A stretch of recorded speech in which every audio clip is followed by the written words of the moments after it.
So let's begin. So yesterday we had started with the discussion on nuclear energy, where we understood some of the basics related to nuclear energy. What we understand is that there is a nucleus inside an atom, and in this nucleus you have protons and neutrons, and this nucleus is able to bind all the neutrons and protons with a very strong force, and that's why it is called as the strong nuclear force. And the energy that corresponds to that very strong force is called as nuclear energy or nuclear binding energy. So that is the energy that we want. That's the energy that can be harnessed for electricity generation or for other purposes for that matter. So we see that this is basically how we are looking at this now. So that's the first part. Then we understand that all this energy that it is packing, whether uh, there are three different mechanisms through which we can harness that energy. Either it could be through radioactivity, or it could be through nuclear fission, or it could be through nuclear fusion. So these are the ways in which we can harness that energy. So radioactivity is when, in a natural manner, because of some reason, energy keeps coming out with the particles that keep coming out. So that is called as radioactivity. Then we have nuclear fission, where we see that there is a big nucleus that just breaks into two or three parts, and that is called as nuclear fission. And this is also something that releases a lot of energy. And then you have nuclear fusion. Fusion means to join together. So this is where we see that nuclei of hydrogen, they would join together, and while also releasing a lot of energy. So this is basically what we know until now about nuclear energy, and that is basically a summary of a 2-minute summary of the 2 hours that we had taken yesterday to understand. So coming to the second part of our discussion now, and this is about nuclear reactors. So until now, in a manner, you can say that whatever we have discussed is more of nuclear science, and what we are now about to discuss is more of nuclear technology. So what we are going to start with now is nuclear technology. So to understand nuclear technology, the very first thing that we need to know is that nuclear technology is coming from nuclear energy, the energy that we just spoke of. Now, out of radioactivity, nuclear fission, and nuclear fusion, the most important energy source for us is nuclear fission, because nuclear fusion, as we discussed yesterday as well, it's still into the future. We are still looking into these breakthroughs and small wins that we are getting every day, but it's still something which is in the future. Radioactivity, on the other hand, what we see with radioactivity is that it is something which is still in a manner uh, uh, a natural energy which is very less to comprehend. It's very less to even use for electricity generation. Yet, because of radioactivity, we do see that there are a lot of other activities where radioactivity becomes useful. And we'll discuss about that towards the later half of the chapter. Now, coming to nuclear reactor, when we are talking about nuclear reactors, we basically are talking about nuclear reactors that will use nuclear fission. All right, this is something that will use nuclear fission. All right, so this is what nuclear reactors are going to do, that we are going to harness the energy that we are getting through nuclear fission. Harness the energy, right? So to harness the energy that we are getting through nuclear fission, this is basically what we are doing with nuclear reactors. Now when it comes to a nuclear reactor, this is a you can say an oversimplified version of what happens in a nuclear reactor. So when we look at a nuclear reactor, there are two parts to it. This is, you can see in a manner, the primary side, and then there's the secondary side. Now, in the primary side, there are certain parts of the nuclear reactor that you should be aware of, that you should understand what exactly they do. So first and foremost, we have here the core of the reactor. Now, core of the reactor is where all the nuclear reactions occur. All right. This is where all the nuclear reactions occur. So the fission of uranium, the breaking of uranium 235, or first converting into 236 and then breaking into two parts, that's something that happens inside the core. So uranium rods will be present here inside the core, where all the nuclear reactions will be taking place. Then after that, if you see here, you have something called as the control rod. Now when it comes to the control rods basically will control the number of neutrons in the nucleus. Now, why do we need to control this? See, what we understood is that if the number of neutrons is more than what is needed, right? If the number of neutrons is more than what's needed, then in that case, it's possible that the reaction might go uncontrolled, correct? The reaction might go uncontrolled, and that's why we have that critical mass, so that you can manage the amount of nuclear material that you're using. So if the number of neutrons available for you is more than what it should be, then in that case, the nuclear reaction perhaps cannot be controlled, and that is where we have control rods. Control rods will be made of metals like boron and cadmium. So these metals of the control rods, which are made of metals, they will be inserted inside the core whenever required. All right, so whenever it is required, whenever, let's say, if we see that the number of neutrons is rising, it's going above the number of neutron requirement that we have, then control rods will be inserted, and these control rods, they will absorb all the extra neutrons. So all the extra neutrons will be absorbed, and then they'll be taken out, of the nuclear core. So that is the role of control rods, that any extra neutron that we have in the core, that will be taken away from the nuclear core. So that's the role of control rods. So they would absorb extra neutrons. All right, they would absorb extra neutrons. Then after that, this reflector, in a manner you can say, is like a wall. In a manner you can say that it is like a wall. It basically makes, you can say, a wall between the nuclear reactor and the outside world, so that all the gamma rays, all the neutrons, all the high energy particles that are being produced here at the core, they do not escape out of the reactor. So for that, you have this reflector which acts like a wall. All right, so that's basically what's happening here. Then after that, we have another part inside this core, and this is called as the moderator. There is another part inside the core called as the moderator. Now this moderator basically is supposed to moderate what? It is basically supposed to control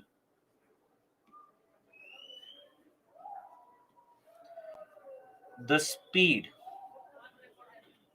of neutrons. All right, it will control the speed of neutrons. So on one hand, control rods will control the number of neutrons. So let me write it in this manner, it might become easier for you. This will basically control the number of neutrons. All right, it will control the number of neutrons, and moderator will control the speed of the neutrons. Control the speed of the neutrons, meaning that if, let's say, if the neutrons are at a higher speed than required, then we see that the efficiency of the reaction is not that great. Efficiency of the reaction comes down if the neutrons are traveling at a faster pace. So that's the role of a moderator, which will be mixed inside the core of the reactor. Then after that, there's something else which is called as the coolant. All right, coolant. The role of the coolant is to absorb all the heat that is being produced at the core. Because of the nuclear reactor, enormous amount of energy is being produced, and all this energy that we are producing here, this energy basically is coming out in terms of heat, in form of heat. So that's why we see that the coolant will be used, and the role of the coolant basically will be to transfer the heat. The role of the coolant will be to transfer the heat, from whatever is being generated at the core towards the turbine. And then basically, ultimately, we'll see that you have the turbine, and ultimately this turbine will do the same job that happens in a thermal power plant, or a geothermal power plant, or a coal fired power plant. In all these power plants, whatever happens, wherever you have heat being converted into electricity, something similar takes place. And the same is the scenario here as well. We see that something similar will happen in this side. So that's how all the different reactor parts will be responsible for their individual roles. So just to uh, again revise everything, you have the reactor vessel, and reactor vessel basically will hold all the reactor parts, right? All the other reactor parts will be held by the reactor vessel, where you would also have steel walls at least 15 centimeter thick. Steel walls, or sometimes also, as we had discussed, concrete walls. Steel walls or concrete walls will be there. And then after that, you have the core, as we discussed, that this is something that contains the nuclear fuel. And this is where nuclear fission occurs, because you have uranium here and all the nuclear reactions are happening here, as we discussed. Then after that, you have the control rods. And as we discussed, that they have elements or metals like boron or cadmium, and they will absorb the free neutrons, thus help in controlling the chain reaction. So they will be inserted whenever required, and whenever the number of neutrons are in check, they're not required inside the core. So they'll be inserted whenever the number of neutrons keep on rising, or they rise above the required level. Then after that, as we discussed, we have something called as moderators. Now, in case of moderators, there could be something like water or carbon or something like graphite, etc. And they would just slow down the neutrons. All right. They'll just slow down the neutrons which are passing through this. So, as I said, that controlling the speed will happen through moderators, controlling the number will happen through coolants. Then after this, we have the coolants. The role of a coolant again is to conduct the heat well. Basically, to transfer the heat from the core and take it to the turbine, to take it to the side of the turbine. So that's basically how coolant will be working. Now, while using a coolant, we also try to use a substance. We try to use a substance that should not or does not easily absorb free neutrons, because if it comes down to absorbing of free neutrons, if it does absorb free neutrons, what happens? Already you have the control rods which is meant to absorb extra neutrons. If coolant also does the same job, then in that case what may happen is that the number of neutrons that you have could go below the required number, of neutrons. So that is why we see that coolant, whatever is the coolant that we are using, whether it is water or carbon dioxide, or sometimes even liquid sodium is also used in certain cases. In all these cases, we'll always ensure that we don't use something that easily might absorb the extra neutrons. So that's why these are all the reactor parts. So now when it comes to the reactors, we see that there are different types of designs based on these principles. All right, there are multiple different types of designs based on these principles, out of which there are few that India uses. So we are not really concerned about what other parts of the world or other nations are using. We'll focus on the ones that India uses, and the part or the types of reactors that have been a part of India's nuclear program. So the first one here is pressurized heavy water reactor. Now, pressurized heavy water reactor. So when we say pressurized heavy water reactor, just understand all these things, that what are these reactor parts that you have in them. So first, the fuel. The fuel that we use here is enriched uranium. So remember, we discussed yesterday that we enrich uranium so that you enhance the amount of uranium 235 in uranium mix that we have. So that enriched uranium will be used as a fuel here. The moderator and the coolant will be water, right? So water will be used as moderator and coolant. So now in this particular scenario, the name says pressurized heavy water reactor. Pressurized heavy water reactor. So let's try to understand why pressurized. I mean, if we are saying that it is pressurized heavy water reactor, it must mean that it is functioning at high pressure, correct? It should be functioning at high pressure. That's why the name pressurized heavy water reactor. So first question arises, why pressurized?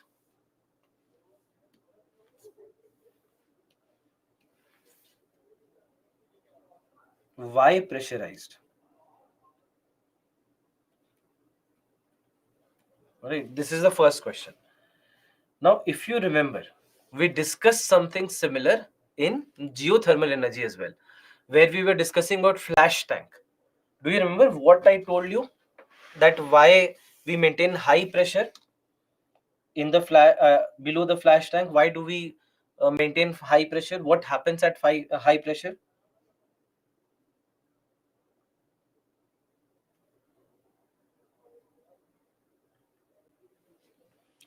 Yes, Vashna correct, Kamlesh correct, Femina correct,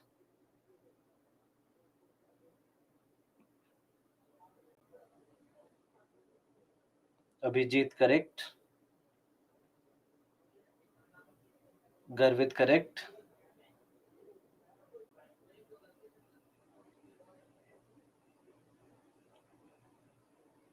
High pressure, at high pressure, the boiling water of water might increase. So you'll be able to retain the liquid form of water even at high pressure, right? And in that way, it will be able to absorb more heat without converting into steam, correct? So something similar we try here as well. That why pressurize? So that so that water could absorb more heat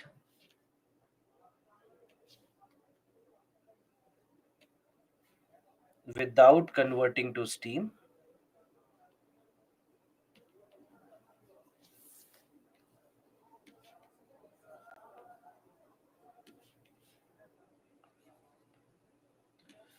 thus increasing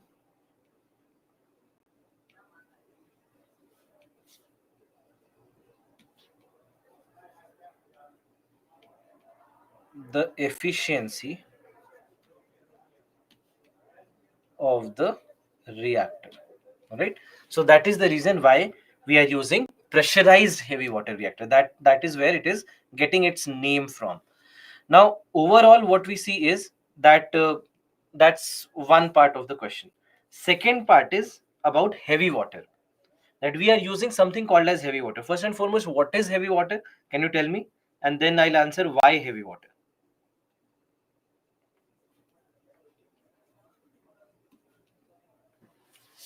What is heavy water? D2O, as many of you have written D2O, right? So what is due to D2O? It is water that comprises of deuterium instead of normal hydrogen, right? Instead of normal hydrogen, we are using deuterium. So when we use deuterium, so heavy water, basically what is heavy? I'll just write it here so that you remember it later. When we say heavy water basically is where this is deuterium based water. D2O. If you remember, we discussed that hydrogen has three isotopes: normal hydrogen, deuterium, and tritium. So this is the deuterium that we are talking about. Now the question arises, why to use heavy water? Why not use normal water? Why are we using heavy water? Now the reason to why we are using heavy water is that heavy water, okay, so if I ask you, what's the difference between hydrogen and deuterium? What is the basic difference between hydrogen and deuterium?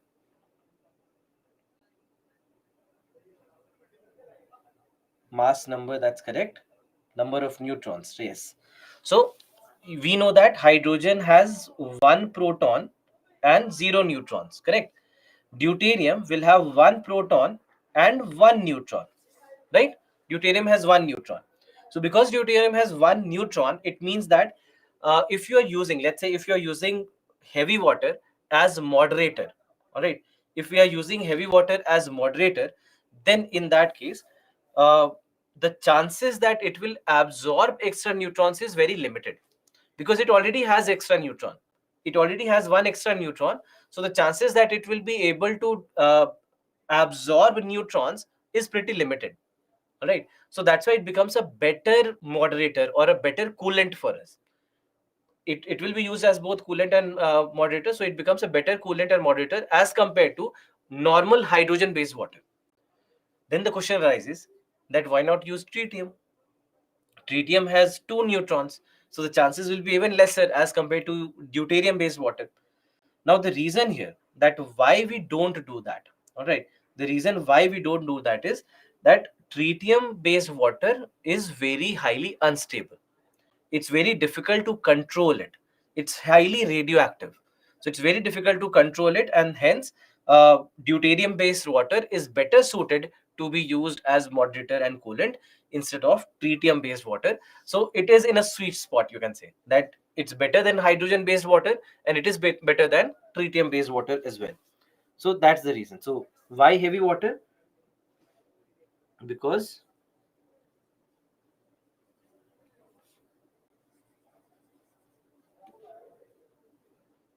deuterium has one extra neutron,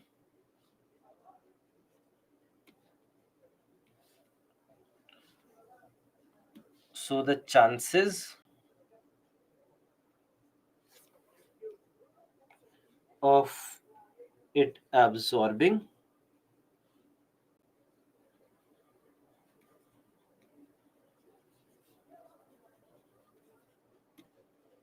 neutrons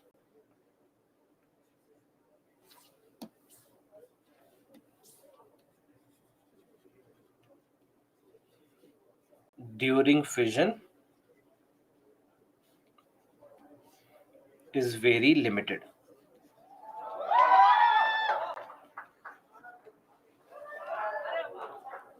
That is one. And I'll also write here why not tritium based water, that why don't we use tritium based water. So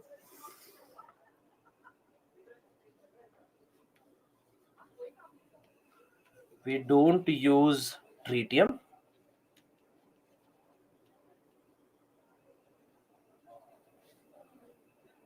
as it is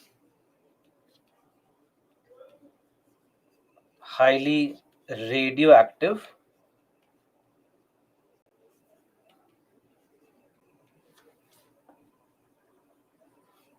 and unstable. All right. So this is basically what's happening here. So we are talking about pressurized heavy water reactor. So why pressurized? Because at high pressure you'll be able to absorb more heat as compared to if it was normal pressure. And heavy water, because heavy water will not absorb extra neutrons as much as a normal hydrogen based water would have. So that is basically what's happening here. So that's why moderator and coolant, let me write heavy water. This is not just water, but it is heavy water. So now pressurized heavy water reactor. When it comes to pressurized heavy water reactor, India, almost you can say almost 80% of the reactors that we have, it's heavy water reactors. Out of the 21 or so reactors that we have, 18 reactors are pressurized heavy water reactors in India. So that's why it basically becomes the most important, it becomes the most important reactor for us when it comes to our nuclear program. Now how exactly does it work? It's a very simple working. You don't need this diagram, I mean it's just for your reference. So if you see, what is happening is that you have all these fuel elements. This is nothing but, in a manner, you have uranium here, you have uranium. So these are uranium rods. All right, these are rods which are made of uranium, and these uranium rods, they, here you have pressure tubes because you are trying to maintain high pressure. All right, you are trying to maintain high pressure, and that's why these pressurized tubes are available here, which will maintain the high pressure. And you have the control rods whenever required. So that's the first side of the reaction. And then after that, as you can see, you have heavy water, which basically acts as a moderator and coolant, right? It acts as moderator and coolant. And because you are maintaining high pressure, we need steam generator, so that this water eventually will be converted into steam, and this steam will then go to the turbine. This steam will go to the turbine. This steam will go to the turbine, and from there on, because it is steam, it will again go to something called as a condenser. So you'll have a condenser. The condenser will basically help in the condensation of the steam.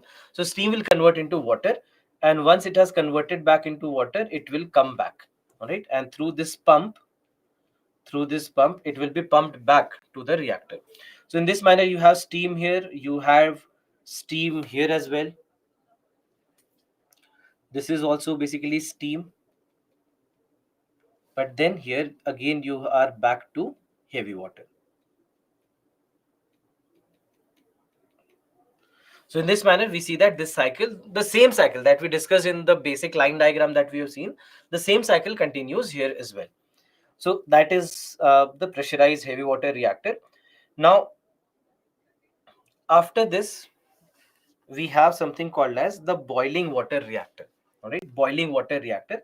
Now, as the name suggests, that this is where water boils. Now, because water boils, we are not using any heavy water here. We are not using any pressurizer here. So this is a much more simplified design. This is much more simplified design. So overall, when it comes to boiling water reactors, India's first two reactors actually were boiling water reactors. All right, the first two reactors that India had, they were boiling water reactors. And then after that, we understood that efficiency-wise, we have a better design called as the pressurized heavy water reactors, and then we switched to uh, pressurized heavy water reactors. So these were India's first two nuclear reactors. India's first two nuclear reactors. So both of them were what? They both were boiling water reactors. We are still using two boiling water reactors, and rest 18 of them out of 20 such reactors are all pressurized heavy water reactors. So here also enriched uranium is being used. Water is being used as moderator and coolant. And if you look at the design is a simpler design, because you have all the fuel elements, you have all the control rods, and here steam directly comes in. So this steam again will go to the turbine, right? Steam will go to the turbine, and then from there on it goes to the condenser, and then through the pump the water will be sent back to the reactor. So this is basically what's happening. So there is no need of any steam generator, there's no need of any pressurizer. So those kind of things are not required, right? Those kind of things are not required, and that's why it's a simpler design as compared to pressurized heavy water reactors. Now, efficiency of boiling water reactors is not that great. It's not as efficient as pressurized heavy water reactors. And hence, after the first two reactors, we never came back to boiling water reactors. Only the ones which were operational, they are still in operation. But all the new ones that we constructed, all the new ones were pressurized heavy water reactors.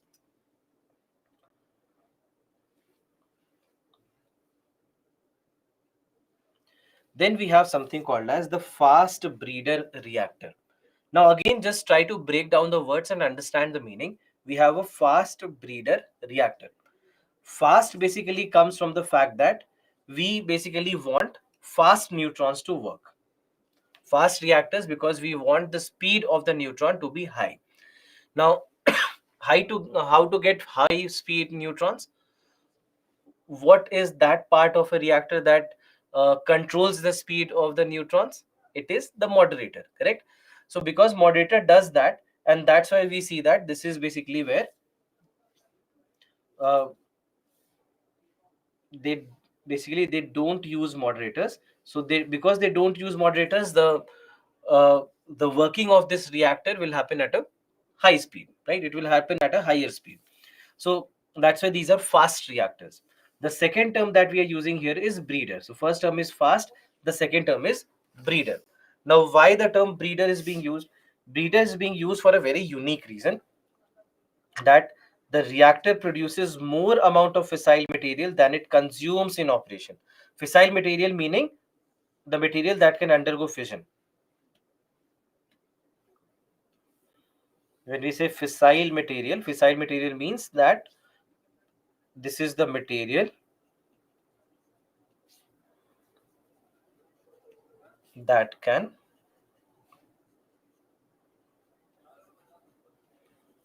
undergo fission. For example, uranium 235. So that is called as a fissile material. So that's why now there is something very unique happening here, that we are saying that the amount of fissile material that we are getting in operation as a byproduct is actually more than the amount that we are actually consuming in operations. Meaning that if 100 grams of uranium 235 has been used, then we are getting 150 grams of hydrogen, 150 grams of uranium 235. So that's a very unique feature. It's not happening in any other reactor.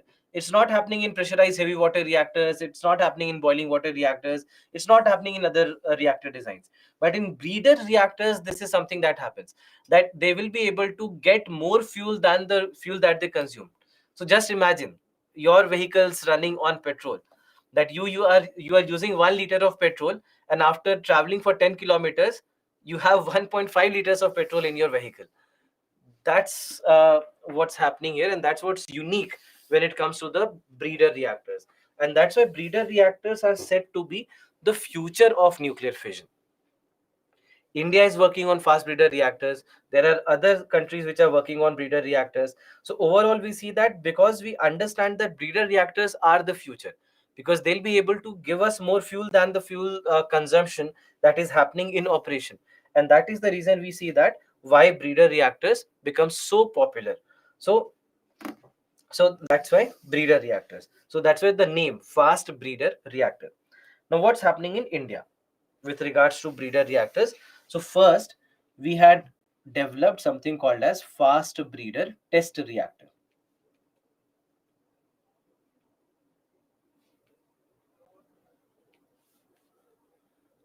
Fast breeder test reactor.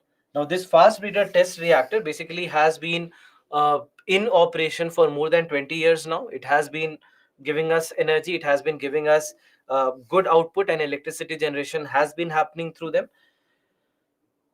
Then after that, there is something else which is under construction, and this is prototype fast breeder reactor.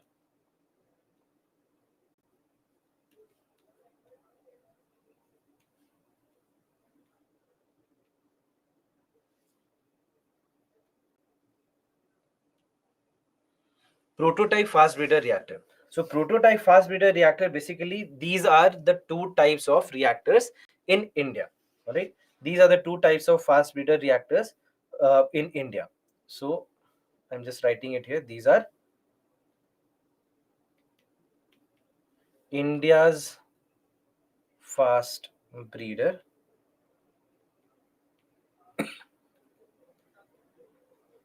reactors. All right, these are India's fast breeder reactors. So in this manner, we see that this is now, when it comes to the fast breeder test reactor, it has been in use for now almost more than 25 years now. At the same time, when it comes to the prototype fast breeder reactor, now the prototype fast breeder reactor, uh, it has been under construction for quite a while.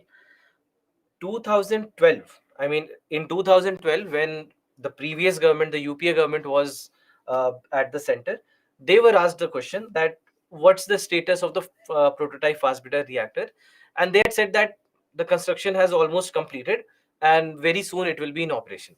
So this was 2012.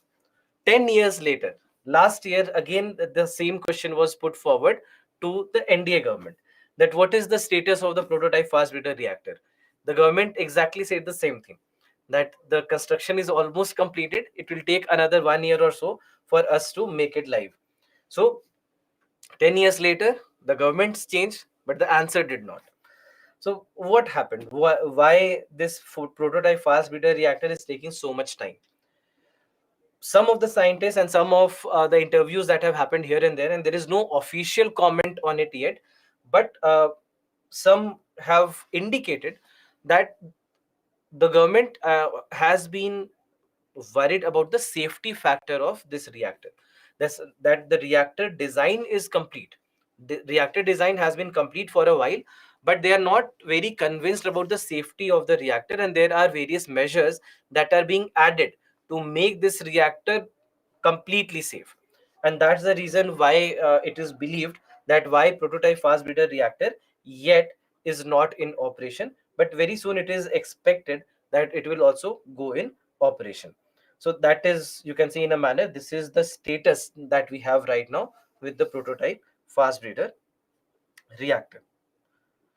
Now, after knowing about all these reactors, so this is how the fast breeder reactors look like. You don't have to be worried, you don't have to be afraid of the diagram. If you see, essentially it's the same. You have the same control rods, you have the same core, and then this time you have liquid sodium. All right, here just remember that the coolant that we are using here, the coolant that we are using here is liquid sodium. In the others that we discussed, it was water, heavy water, etc. This time the coolant is liquid sodium. So liquid sodium will be used, and again, because this is also a reactor that maintains high pressure, so you need steam generator. You have the same turbine, same condenser. Sorry, you have the same pump and the same operation basically. All right. So ultimately we see that this is basically what we do in this particular scenario. So that's why don't go and think of the complexity of the picture that you see on your screen. Just remember that simple line diagram that we had seen. It's more or less a version of the same. There's not much difference in that. Now, coming to India's nuclear program, because all these reactors that we have discussed, all these reactors become the center or the focal point of India's nuclear program. Now, first and foremost, what is India's nuclear program? What is the program? And why did we need this program? What is this program and why did we need this program? Now, first and foremost, when it comes to, let me start from the why question, that why did India need this program? Now, when it comes to India's nuclear program, the main reason why we devised this program was so that we can start using thorium. The main motive, the main motive to why we devised this program was so that we can use thorium. Now, why thorium? First and foremost. All right. So, until now, what we know is that uranium is the primary fuel. In all the other reactors that we are discussing, pressurized heavy water reactors, boiling water reactors, etc., we are using uranium as the primary fuel. But in case of India's nuclear program, the entire program was devised so that we can start using thorium. Now, why thorium? All right. Why did we want thorium? Why did we want to use thorium? The reason is that India has abundance of thorium. All right, India is one of the leading nations with regards to the thorium reserves in the world. If you look at the numbers and the data, you'll see that India is among the top 5 countries. Some of the data says India is among the top 5. There are certain data also available which say India is the second largest country with the deposits after Australia. So I would want to believe the second highest number. But India, whether second highest or top 5, whatever be the case, we know that India has abundance of thorium in the monazite sand, especially in the monazite sand that is found in coastal Kerala, largely in coastal Kerala, but also in other parts, right? So also in other areas, other coastal areas of the country also, but largely in the monazite sand that we have in the coastal Kerala, that is where we have a lot of thorium. So we know that India is one of the countries with the largest deposits of thorium in the world. And we know that although thorium cannot be directly used as a fuel like uranium 235, because in case of uranium 235, we discussed that uranium 235 is the only naturally fissile material, only material which is naturally capable of nuclear fission. So that's only uranium 235. But thorium can be made fissile, that you can convert thorium into something that will be useful as a fuel. And that is precisely what we want. Because once we are able to move to thorium, it's very simple that once you move to thorium, you don't have to import uranium. Because right now, when it comes to uranium, although we do have certain mines in India, do have certain areas in India where uranium deposits are also available, like in Jharkhand or Andhra Pradesh, etc. But still, that is not enough.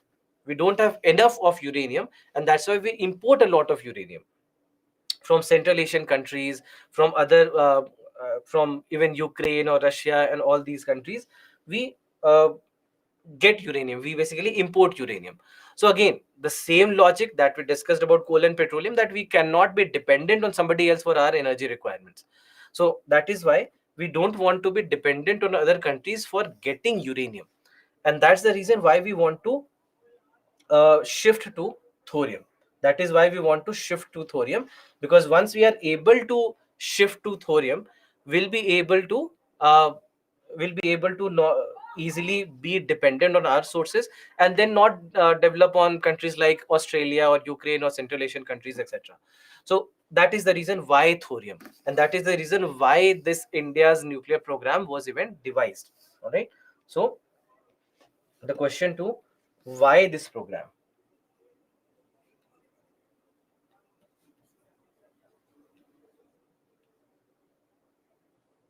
Why this program? Because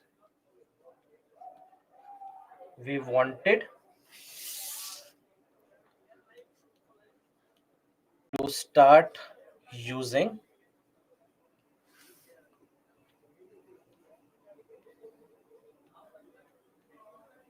thorium as our nuclear fuel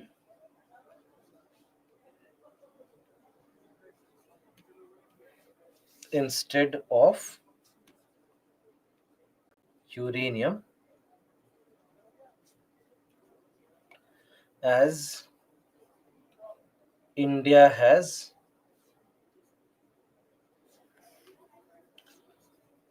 one of the largest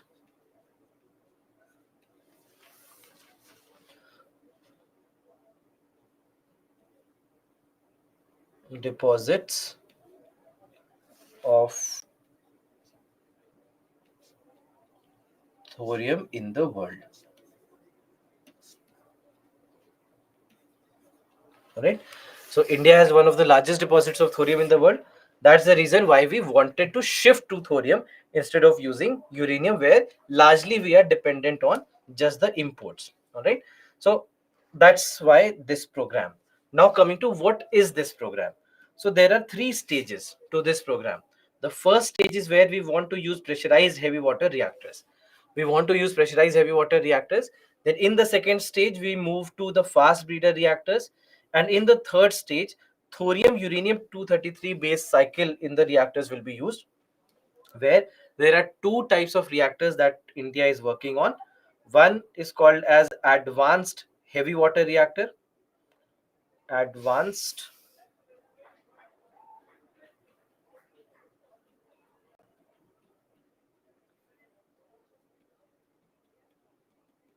heavy water reactors. And the second one is called as Indian molten salt. Indian molten salt breeder reactor. So these are the two reactors that we are using, and both of these are supposed to be used in the third stage. So that's why right now they're under construction, because we haven't still reached the third stage. So let me discuss this with this particular diagram, that what exactly is happening here. So in the first stage, we want to use the conventional nuclear reactors, which are basically the pressurized heavy water reactors. All right, pressurized heavy water reactors, also the boiling water reactors.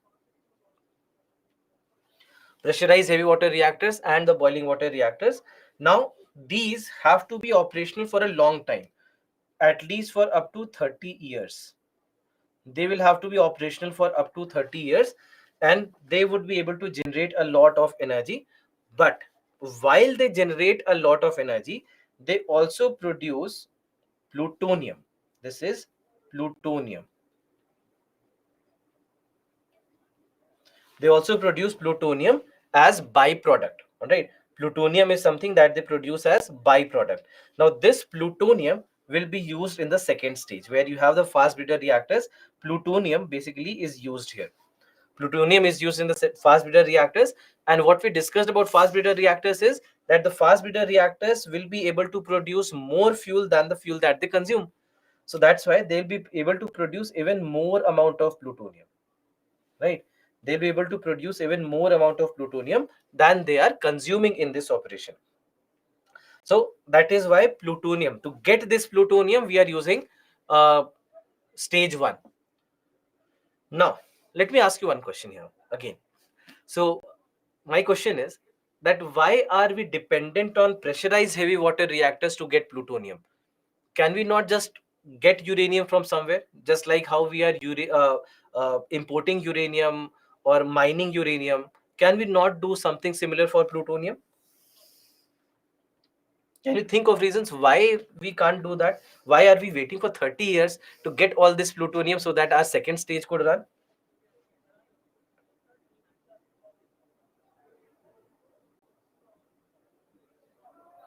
I'm getting a lot of answers, but not the correct answer. I'm still waiting for the correct answer.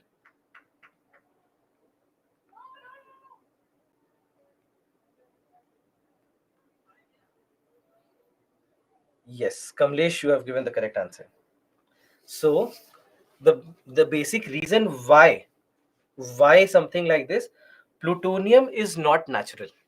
Plutonium is a man-made or an artificial element. So you only get plutonium out of these kind of reactors or these kind of nuclear reactions. So just like, for example, let's say when it comes to uranium, we can mine uranium, correct? We can mine uranium and use uranium. But in case of plutonium, that cannot be done. Plutonium will only be produced through nuclear reactions. So unless there is a nuclear fission happening somewhere, you can't get plutonium. Unless there is some kind of radioactivity happening somewhere, you can't get plutonium. So plutonium is not naturally available, as is the case with uranium. So that's why we have to depend on this process so that we can get enough of plutonium so that we can run our second stage. This is the reason, because plutonium is something that is only produced only produced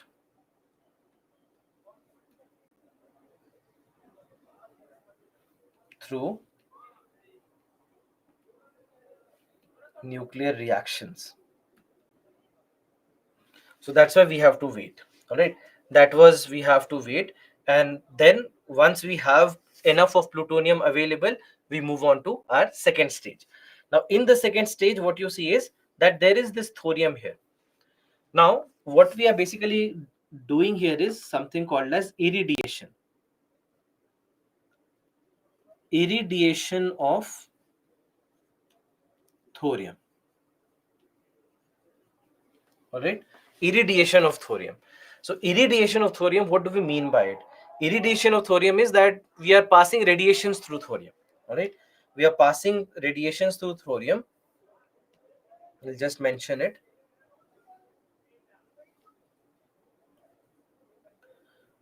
Passing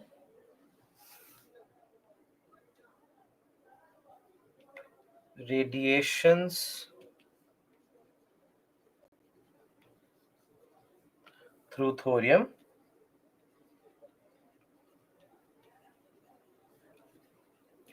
to convert it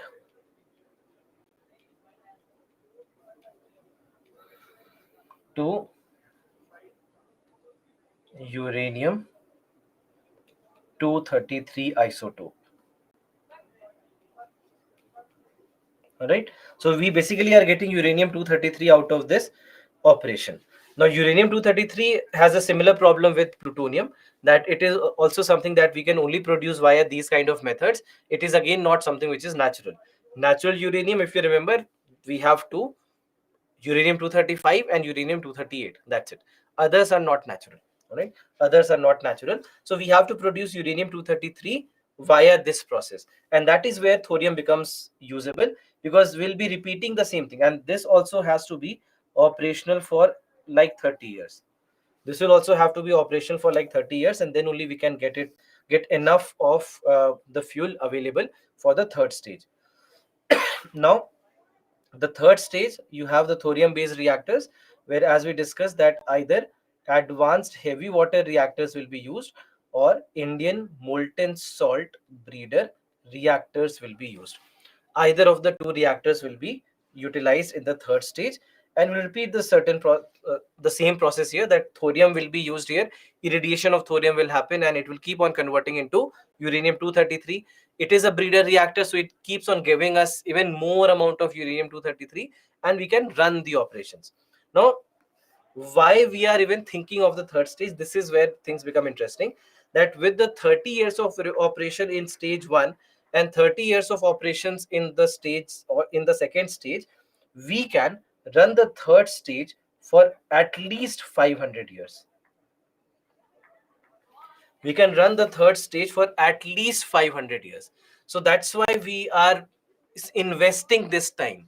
That's why, although this is something, when it comes to India's nuclear program, India's nuclear program was devised in the 1960s. This program took its shape in 1960s, and it was the effort of Dr. Homi Jahangir Bhabha and others who basically led to something like this, that they have been pioneers, and especially special mention to Dr. Homi Jahangir Bhabha.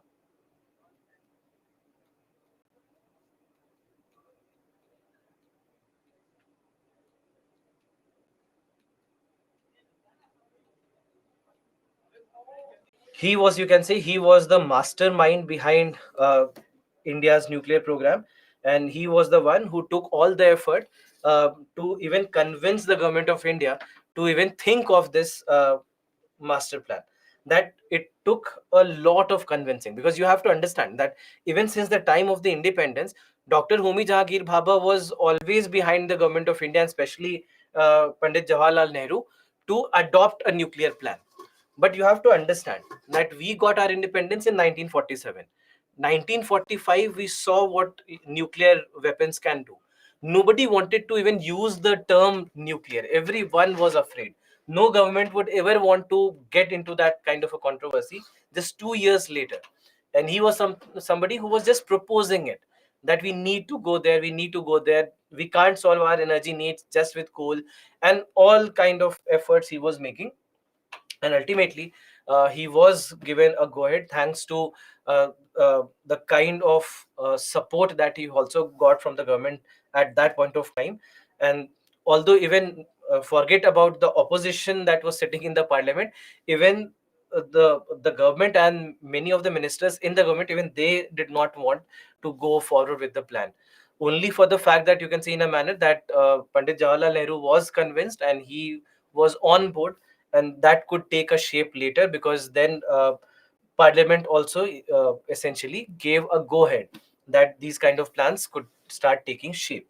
Otherwise it would have been very difficult, and yes, we would have adopted a plan maybe in 1970s, 80s, or 90s somewhere.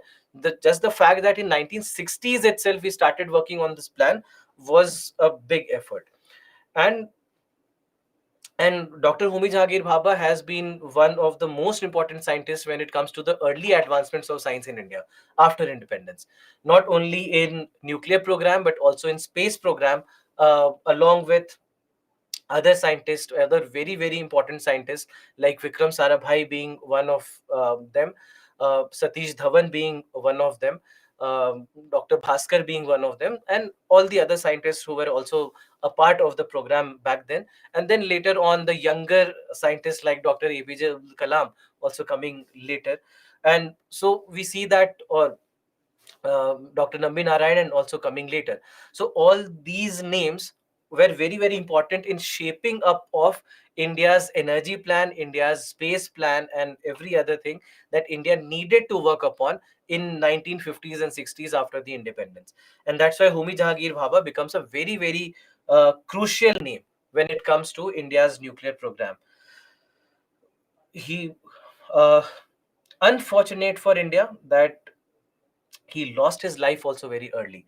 I think it was 1967 when he lost his life to a plane crash. And very unfortunate, but this sudden demise for India was a big setback, because he was moving very fast, he was moving very quick, and he could have done a lot more for India, have if he had been a part, let's say, for the next 10-15 years as well. And that's why it is also said, and there are stories behind it, there are books that have been written, there are even TV shows that have been made on it, that probably it was not a natural accident, and it was even, they say that probably US intelligence agency, the CIA, the Central Intelligence Agency of the US, they might have been behind this accident, because uh, US did not like the way India was moving fast, and also because how close India was to USSR back then. And USSR really helped India, whether it is the nuclear power plant designs or the weapons or anything that India needed help with. USSR was there, and because of that being the Cold War era, anyone getting close to USSR, US would not like, and anyone getting close to USSR would not like. So all these things were panning out in the world, including India. And this is where it is also said, it is also believed that it might be a possibility. But unfortunately, whatever be the reason, we lost him early, and but at least he had given a shape to India's nuclear program by then. Or it was 1966, as Garvit you have mentioned. So yes, maybe. So I was confused with 1966 and 67. Yeah.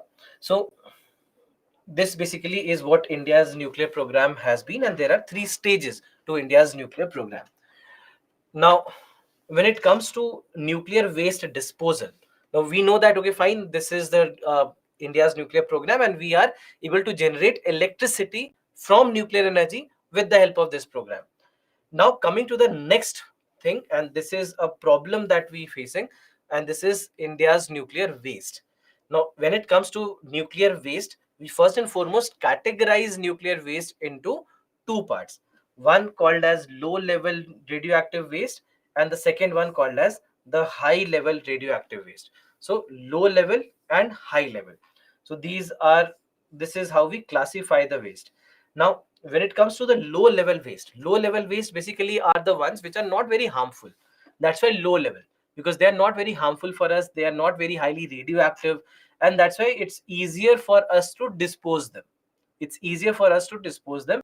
But at the on the other hand, when we talk about high level waste, high level waste is where it can be dangerous, because this can be highly radioactive.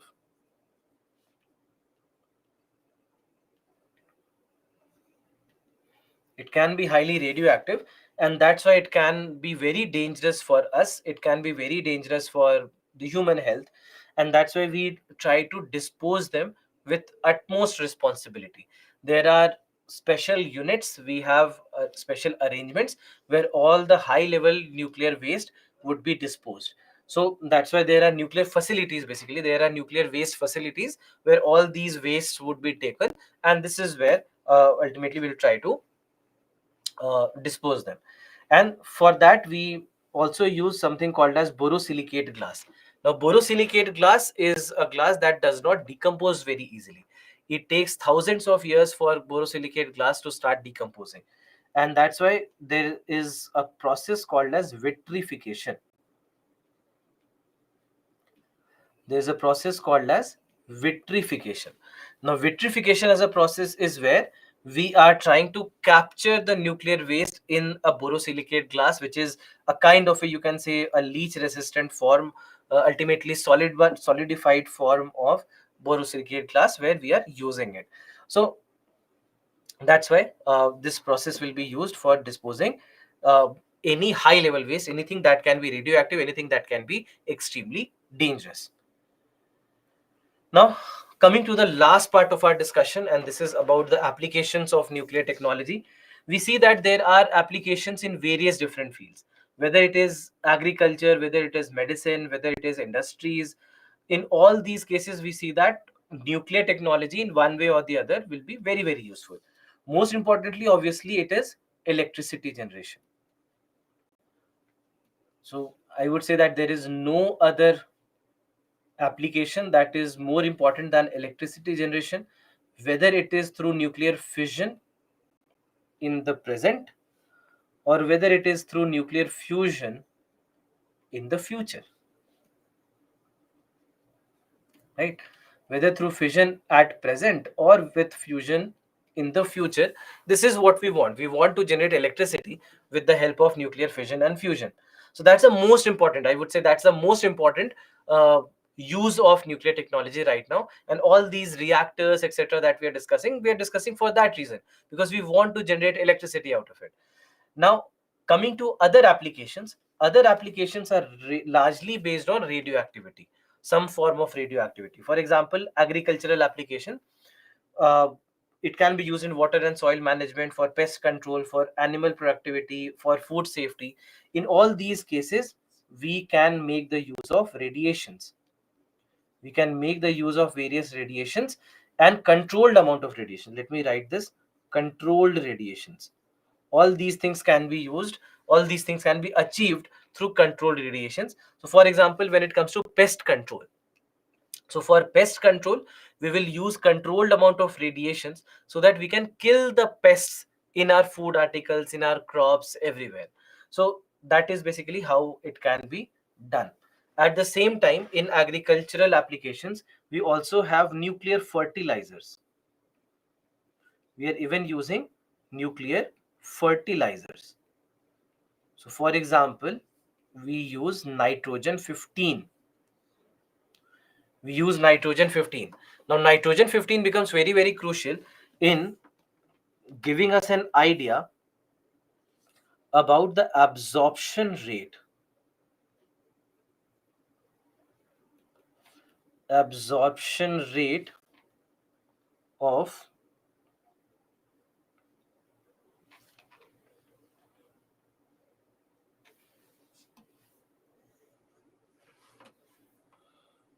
of fertilizers. So so what happens then is that we'll be able to use the fertilizers better. We'll be able to optimize the use of fertilizers, because nitrogen 15 gives us an idea about how much fertilizer should be used. So once we know that amount, we'll be able to optimize it. Neither will you overuse it, because overuse of fertilizers also means that you will be degrading the soil. You'll be degrading the soil if you are overusing it.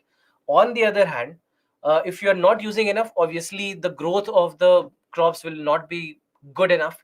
So that's why we need to find that optimum amount of fertilizers to be used, and that is where we see that these nuclear fertilizers are useful. Then after that, it can be used for carbon dating. Now, in case of carbon dating, we use carbon 14, another radioactive form of uh, carbon. Now in this manner, in this scenario, what we basically see is that even if you have something which is 10,000 years old, 20,000, up to 50 to 60,000 years old, we'll be able to find the age of them. And why we are able to do that is that in the living organisms, the ratio of carbon 14 to carbon 12 is fixed.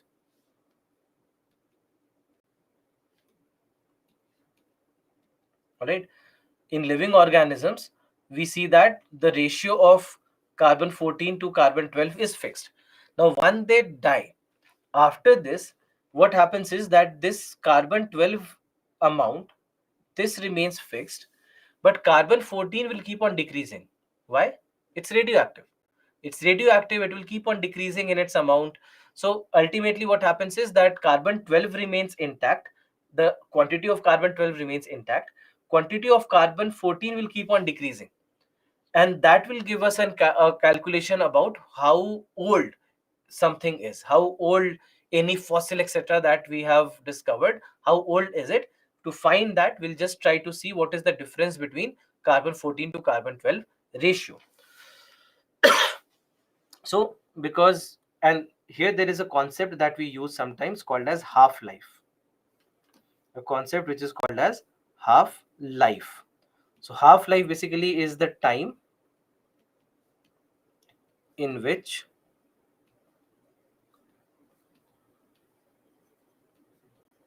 a radioactive element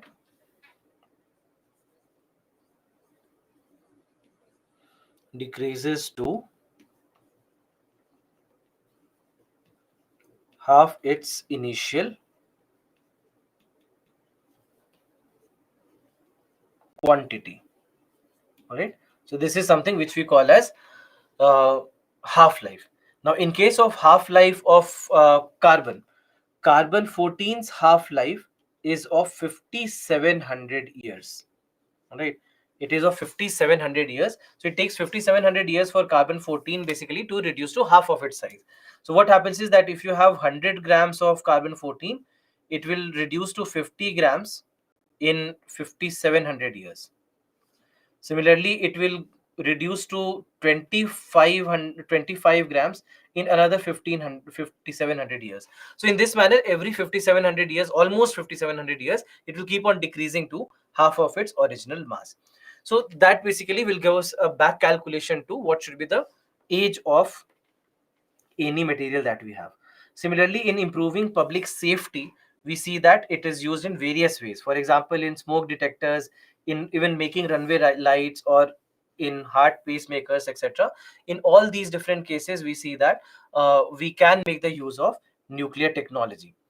Similarly, in industrial applications also, we see that there are number of different ways in which the quality testing or the strength testing of any material can be done with the help of radioactive elements. So that is also where we see that there are applications of nuclear technology. Then after that, there are medical applications where we see that radiations or radiology will be used to treat or prevent diseases. So for example, even in the chemotherapy that happens or radiotherapy that happens for cancer treatment, there also controlled amount of radiations are used so that we could kill the cancer cells, we could kill the cells in the body that have started becoming cancerous. So all these kind of things are possible. All these kind of things can be done with the help of nuclear technology and various different radio isotopes. And then lastly, even in space technology, right now ISRO is working on something called as radioisotope thermoelectric generators.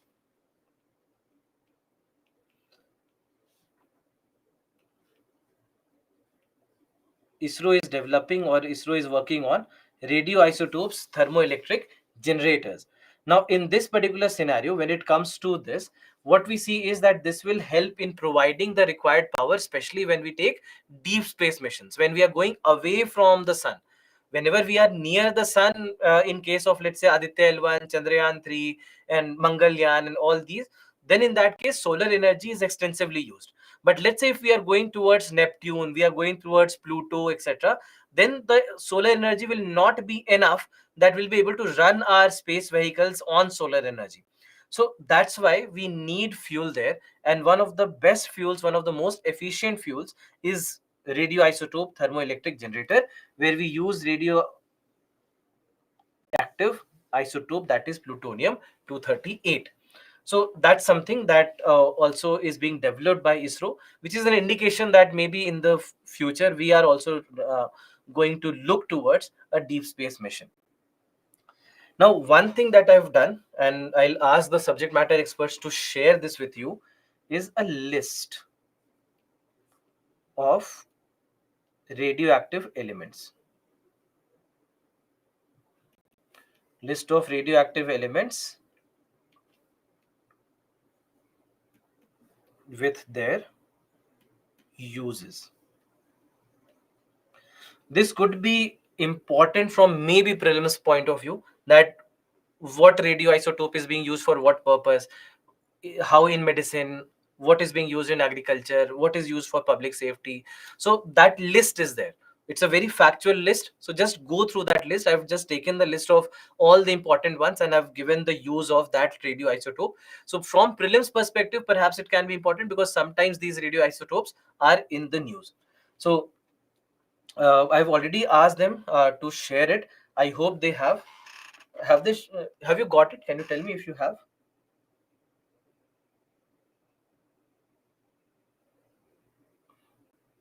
Some of you are saying yes, some of you are saying no. Anyway, I'll ask them again. I mean, after the class, whenever I get to talk to them, I'll tell them. So this is just a list that will be important, if at all, from your prelims perspective. So that's why I've made this list and I've asked them to share it with you. All right. So this is about this chapter.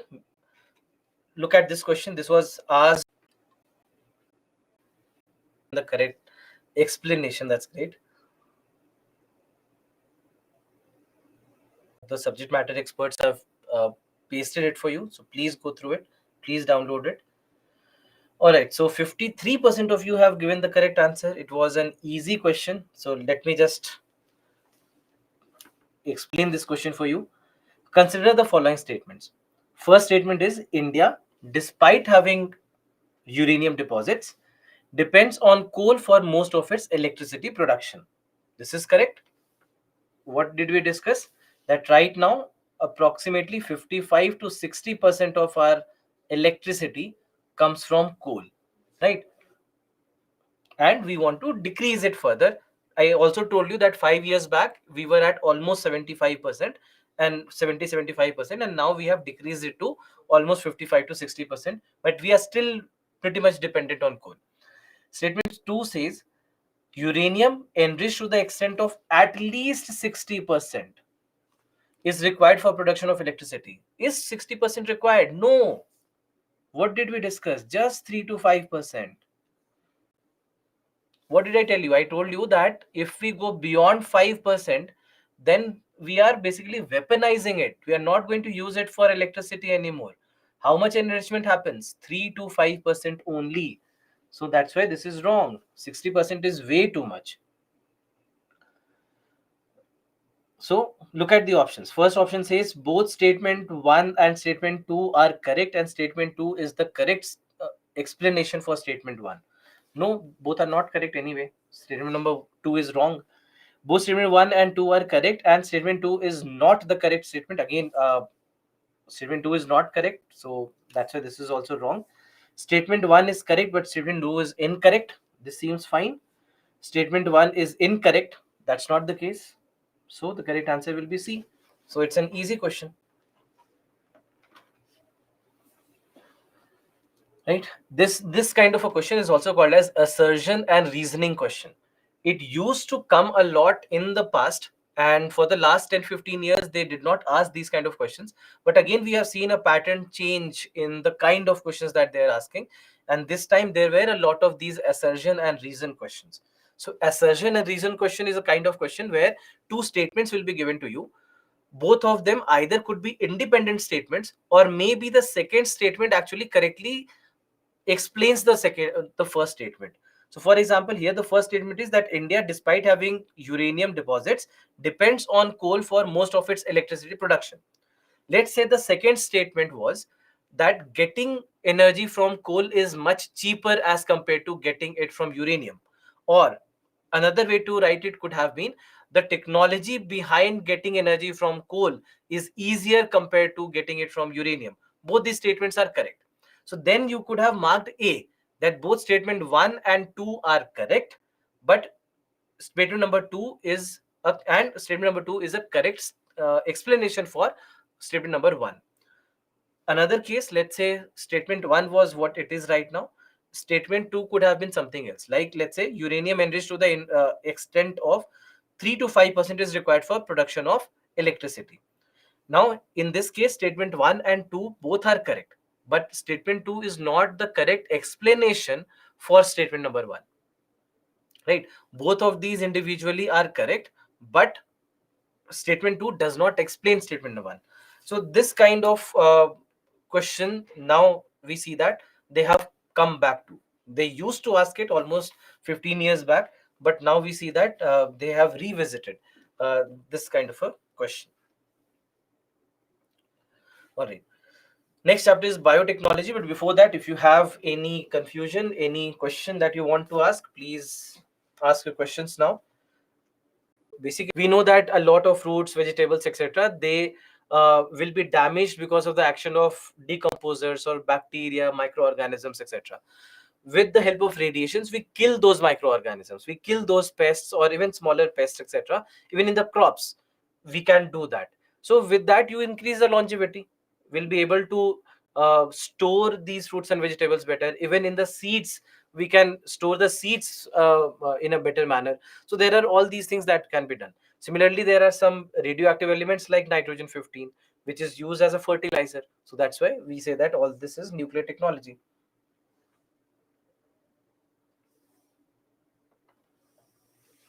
Can we enrich 90% and the consequences? Yes, we can enrich 90%, and if we reach 90%, the consequences are for the world basically rather than us, that we basically are creating atom bomb. So if so much of enrichment is done.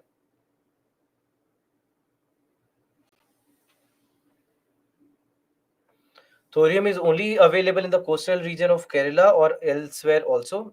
We do have it in uh, coastal Karnataka as well, other parts of the southern coast also, even in Tamil Nadu and Andhra coasts also we have found it. But Kerala coast has the most of it.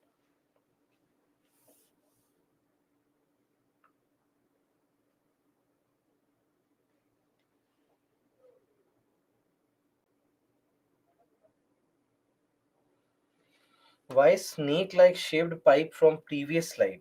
Which pipe are you talking about? If you are talking about this basically increases the total area that you have so that you can store more, nothing else. Have the core, inside the core nuclear reaction happens. You have the moderator in the core which will try to control the speed of the neutrons. Then you have the control rods that will try to control the number of the neutrons. So all this will make the ideal case scenario inside the core so that nuclear reaction could take place and you generate electricity or generate energy or heat energy out of it. Then you have the coolant that will take this energy out of the nuclear core and take it to the turbine where electricity generation would happen.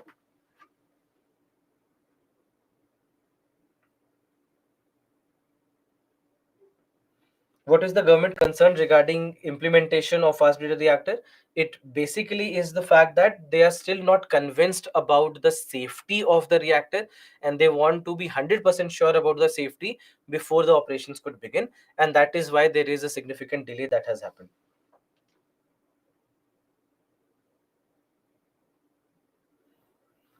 Fast breeder reactor again. Fast breeder reactor, you have neutrons which work fast. That's why the name fast. Neutrons being fast also means that there is no moderator being used.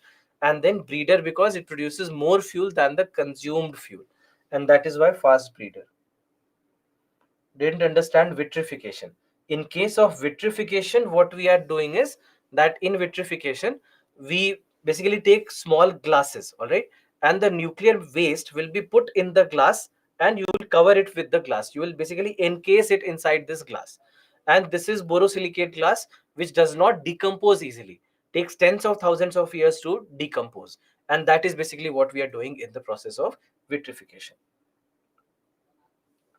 What's the use of uranium 233? We are simply using uranium 233 as a fuel in our second and the third stages, rather in the third stage, not the second.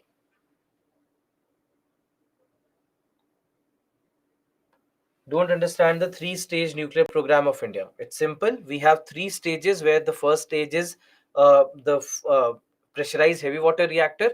Second stage is fast breeder reactor. Third stage is advanced heavy water reactor, where in the first stage uranium is being used as a fuel, and we are getting a lot of plutonium from the first stage while also generating a lot of electricity.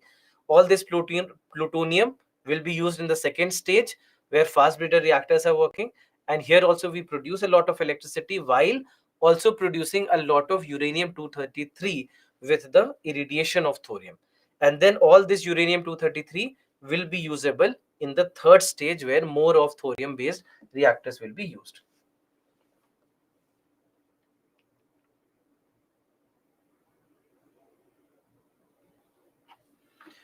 In fusion, can we use the energy generated in the initial fusion process for further fusion process? It's very difficult to do that. The manner in which the fusion plants work is pretty complicated, and that's why reusing that energy is not that easy. And it's, I mean, an easier way is to use electricity from outside from any other source that we are generating.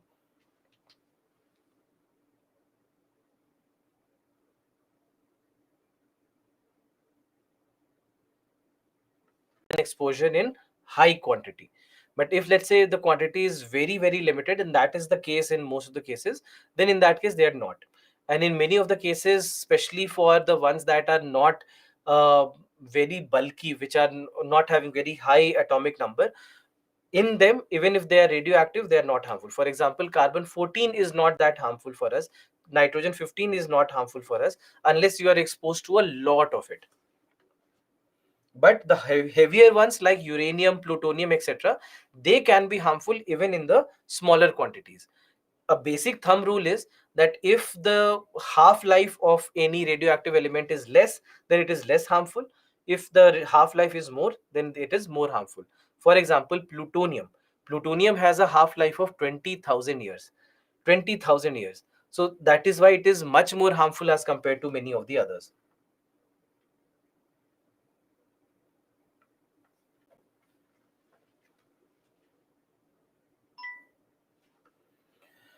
Why are we so much law abiding country? None of the other developed countries play geopolitics. They see their interest. Why we are not promoting our security interests like Vietnam, Taiwan, Iran, Russia, etc.? We do. I mean, we are not being aggressive about it, but it's not that we don't promote our security, we don't promote our requirements. We do that. That's the reason why we are silently developing all these things. We are right now among the best of the powers in defense. We are right now one of the best powers in space technology. We are slowly and steadily getting to a point where we will also develop a very good energy resource pool. But at the same time, you also have to understand that India got its independence in 1947, and we then started working on the very poor form in which the British had left us. So for European countries, it has been easy because they haven't been marred by a colonial power. So that's why they have earned their resources, they generated their resources, they colonized us because so that they could get those resources. Same goes for US. Russia also has been largely uh, because like Russia also has had a large resource pool. Same goes for, if you, for example, you've mentioned Iran. So there are other geographical reasons also for that. So all that also has led to us not being in the same position, but we are growing. We are growing, and you look at the data since 1947, how slowly, gradually, every decade we have done better than the previous decade. So it's not that we are not doing good, it's not that we are not looking after our interests. We are, in any way possible that we can do, we are. But we also have to maintain relations, because we are right now, we are not completely independent. We are dependent on a lot of countries, and that's why there are a lot of decision making where we cannot be independent enough. So that's why many a times we see that we might take a step back, but it does not mean by any way that we are not growing.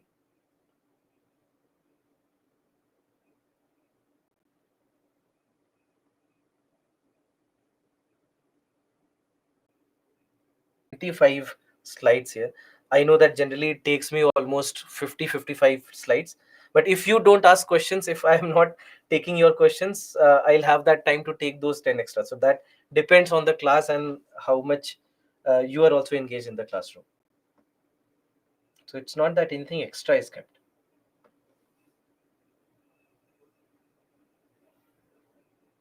Is borosilicate glass used in fast breeder reactor? Everywhere. I mean, wherever you have nuclear waste to dispose the nuclear waste, we use the glass.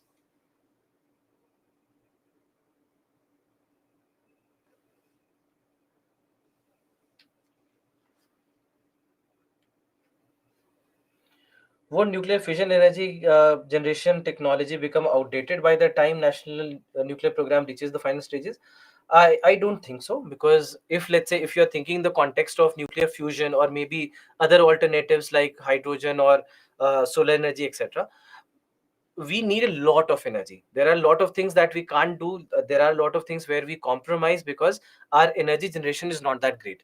The per capita consumption of energy, if you look at India as compared to many of the other countries, you'll find that we are not in the top 5. It's not that we consume as much energy as a country like US does, or the European countries, or China does.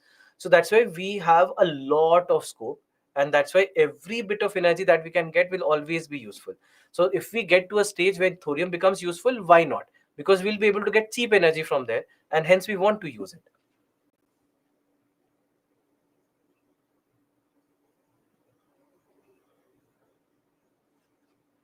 What is the issue relating to Japan releasing nuclear water? So basically, they decided that some of the nuclear waste water that is being generated in their nuclear fission plants, They said that we have treated it well and now we are just releasing it into the oceans, which was obviously protested by many countries also, and in general by people as well, that it might pollute the marine life, it might pollute the water. So that is why this happened.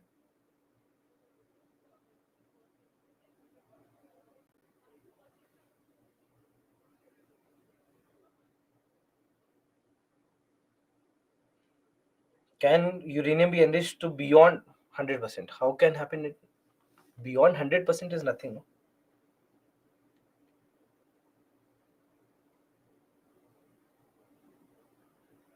Use of thorium in third stage, basically thorium in the third stage will keep on generating more of uranium 233, and uranium 233 will be used for um, used as the fuel in the third stage.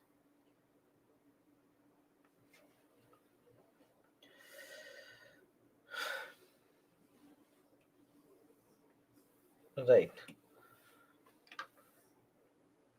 So I've taken, I think, most of the questions. Whether in prelims or in your mains examinations, the questions have been coming. In prelims, obviously, every year, at least one question, if not two or three, comes from biotechnology. In the mains examination, not every year, but maybe every second year, one question does come. In the mains examination, the questions that have been asked from here have been fairly simple.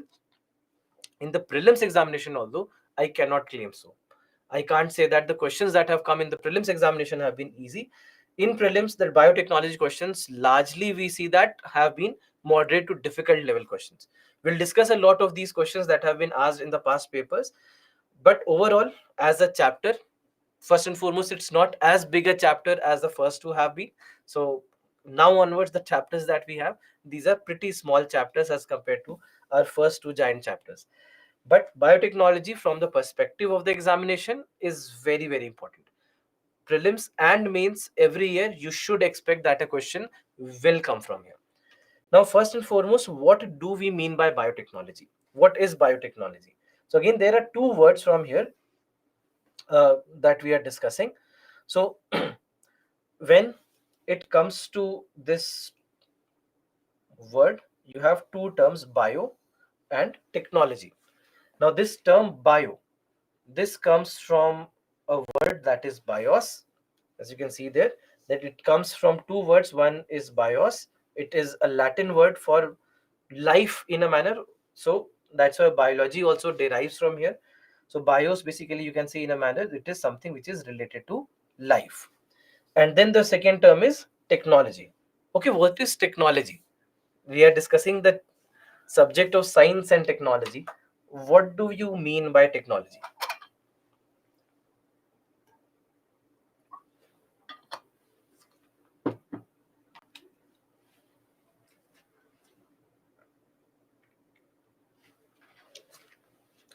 Okay, so it makes an action efficient and effective. The thing that makes work easy, science which makes life easier. Okay, so you are basically thinking about around correct lines. So all of these answers are more or less correct. In very simple words, technology is nothing but application of science.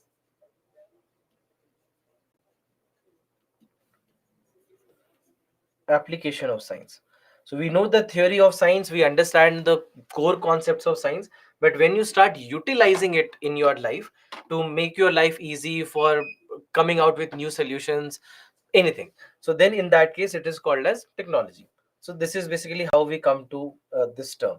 So when we say this is biotechnology, means that we are talking about uh, application of science in living organisms.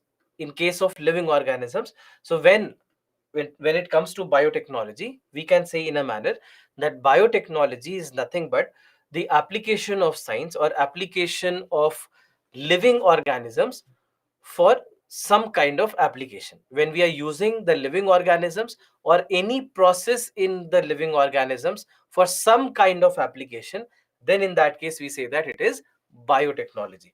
All right, so that is how we basically uh, define it. So you have bios and bio coming from bios, which is basically about living organisms, and then you have technology, that is the application of science. So that's why what we can say is that it is the application of living organisms and their biological processes in order to make the best use of, sorry, not microorganisms, of the organisms for the benefit of mankind. All right, so in this manner we are basically talking about biotechnology, where we are using any organism or any life process or any sub process of any organism so that it can help us in one way or the other. How is the question. Now there are certain simple things where we see that biotechnology has been in the use. uh, a very straightforward example is making of curd from milk. Now when it comes to making curd from milk, what's the simple process? That you might have a bowl of milk, you just add 1 teaspoon of curd in it, just leave it overnight, and you'll see that next morning milk would have converted into curd. Why exactly does that happen? It happens because of action of a certain bacteria, that is lactobacillus, and that bacteria will just convert milk into curd. It gets the medium, that is milk, where it can multiply, and it does multiply, it does reproduce, and it basically can convert milk into curd. So that's why we see that in this manner the making of curd is a simple process where we see that uh, it is an application of biotechnology. Right, so now it's an application of biotechnology that we have been using for maybe thousands of years, that we have known about this for a very long time without realizing that what we were doing was an application of biotechnology. So making curd is one such example. Similarly, there are other such examples also that have been here. For example, making preservatives. Making preservatives. So making of preservatives also is something that has existed for a very long time. Similarly, making of bread with the help of yeast has been another process which has been in the use for a very long time. Similarly, the process of fermentation. Again, fermentation as a process is used in various industries. Even in biofuel making, we use the process of fermentation. In making of or manufacturing of alcohols, fermentation is used. And all these are processes that have been in the use for a very long time, for more than 1,000 years, a couple of them. So for example, the process of fermentation, meaning making alcohol. So making of alcohol goes back in history before curd. So in a manner you can say that the humankind knew its priorities, that before understanding how to make curd, we first understood how to make alcohol. So so all these processes, these are some of the processes which are natural processes which we have been using, and in a manner it's all biotechnology, because in all these cases we are using some kind of organism, some microorganism, and because of action of all these basic organisms, we see that we have been using them for all these purposes. So that's all biotechnology, right? This is all biotechnology. But when we are talking about biotechnology today, we are talking about modern biotechnology. Now this modern biotechnology is different. Modern biotechnology is different, or in a manner you can say a branch which is also sometimes called as applied biotechnology. So this modern biotechnology or applied biotechnology is different as compared to these methods, because many of these methods, for example, making of curd, for example, uh, all these you can see in a manner are hit and trial methods. That these are not scientific methods that somebody came across or somebody came up with. They stumbled upon it, they saw these kind of things happen and they used it later, they could use it later, and that became a process in the way. But when it comes to modern biotechnology or applied biotechnology, there are a lot of things in the medical field, a lot of things in the agricultural field, a lot of things in the industries.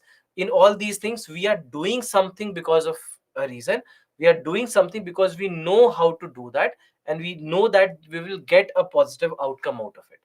But in case of all the ones that have been practical methods that have evolved over years, all those have not been modern biotechnology, but just certain processes that we stumbled upon. That somebody saw that curd could be made out of milk, and they started using it. So it was not that they came out with a scientific solution because of some kind of reason, or they saw it under a microscope. No, it's all something that kept on developing as the humankind developed. So, but when it comes to modern biotechnology, it's pretty different. And this is where we see that the use of the genetic material comes into the picture. Our understanding of what DNA is, or our understanding of what genes are, this is something that has helped us in understanding these methods of modern biotechnology. So that's why this modern biotechnology or applied biotechnology is pretty different as compared to every other example that we have taken until now. And in this particular uh, chapter, this is what we are going to study. This is going to be the subject matter for our study in this particular chapter, where we'll look at the various aspects of modern biotechnology. We'll first start with our basic understanding of what is the meaning of DNA, what are genes, what are chromosomes, etc. And then from there on, we'll go and build upon understanding of the different branches of biotechnology. That how do we use biotechnology in agriculture? How do we use biotechnology in medicine? How do we use it in industries? So all these things, plus some of the specific methods that are very often in the news. For example, what is stem cell? What is cloning? What is DNA fingerprint? What is the issue with GM crops? So there are all these kind of things that we are going to discuss in this particular chapter. So we'll start with DNA, genes, and chromosomes, understanding of it, and then we'll move on to all the other chapter or all the other topics here. So, but before doing that, before moving on to it, let's take a break here, and then we'll start with the continuation of this particular chapter. Right now the time is 6:40, so let's be back by 6:55. Let's be back by 6:55.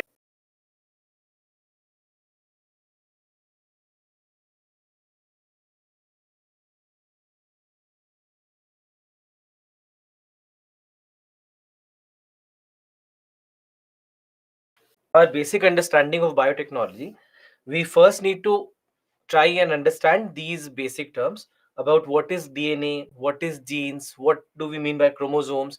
So this is where we start from, and then we'll start to go towards all the different branches of biotechnology. So first and foremost, to understand DNA, genes, and chromosomes, just try to understand the living world. I mean, when we talk about any organism, what do we know about an organism? That any organism would be made of organ systems, right? Any organism will be made of organ systems, and these organ systems are obviously made of organs. These organs are basically set of tissues. These are set of tissues which are arranged in a certain manner that they make an organ, and these tissues are made of cells. All right, these tissues are made of cells. And cell, what do we say about the cell is that cell is the smallest structural and functional unit of life. Smallest structural and functional unit of life. Why?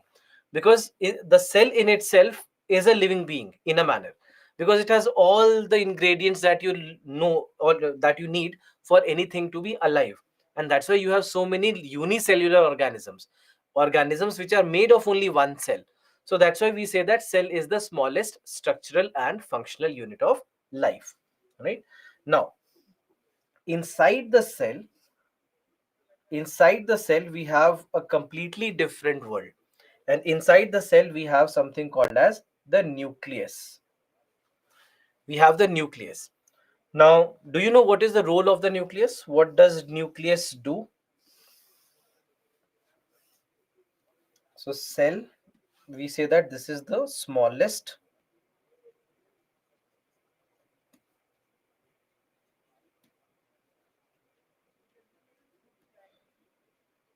structural and functional unit of life. So smallest structural and functional unit of life. Yeah, so we say that it's a brain of the computer, sorry, brain of the cell, uh, governs the things. You can say that it has the DNA material, yes. So most importantly, it controls and coordinates all the activities that are happening in the cell. All the activities happening in the cell, they are controlled by the nucleus, and that's why nucleus is said to be the brain of the cell. Why the brain? What's the role of the brain? That brain will collect all the information from all across the body, process that information, and give an output, give an instruction, pass on an instruction to all the organs of the body about what to do. So similarly, we see that nucleus will also try to control and coordinate all the activities happening inside the cell. And apart from that, it also has the genetic material. It has the material that basically has all the information, all the specific information about any individual. So inside the nucleus, we have chromosomes.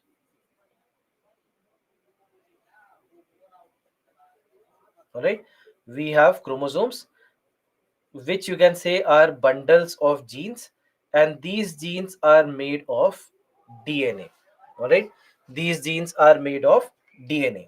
So inside the cell we have the nucleus. Nucleus basically has a pair of some pairs of chromosomes. So for example, in humans we have 23 pairs of chromosomes. All right, 23 pairs meaning a total of 46 chromosomes. All these chromosomes are made of different segments of genes. Certain segments of genes together, they'll come and they'll make the chromosomes, and all these genes are in turn made of DNA. All right, so this is basically how we see the organization within the cell. So now, to understand what is DNA, gene and chromosome, if you look at this figure that we have right here, so we have the cell. Inside the cell we have the nucleus, and inside the nucleus we have the chromosomes.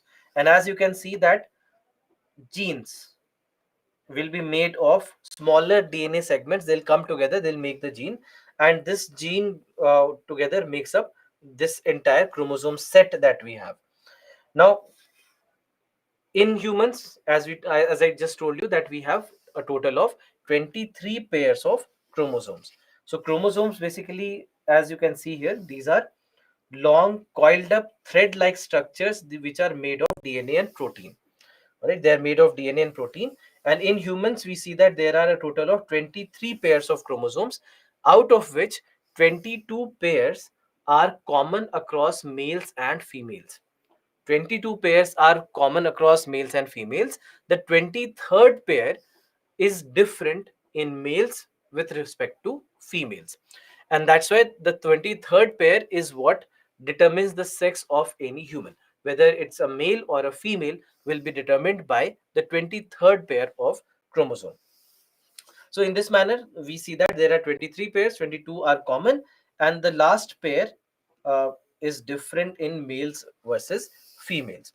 So all these chromosomes, they basically are long thread-like structures inside the nucleus, and they have all the genes which are coiled up together to make that chromosome.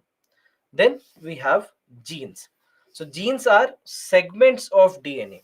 All right, they are segments of DNA, and they contain the instructions for development and functions of living organisms.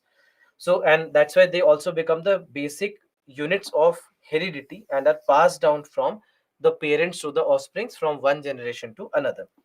Now, when it comes to these genes, for each and every specific property that anyone shows, you have certain gene that is leading to something like that.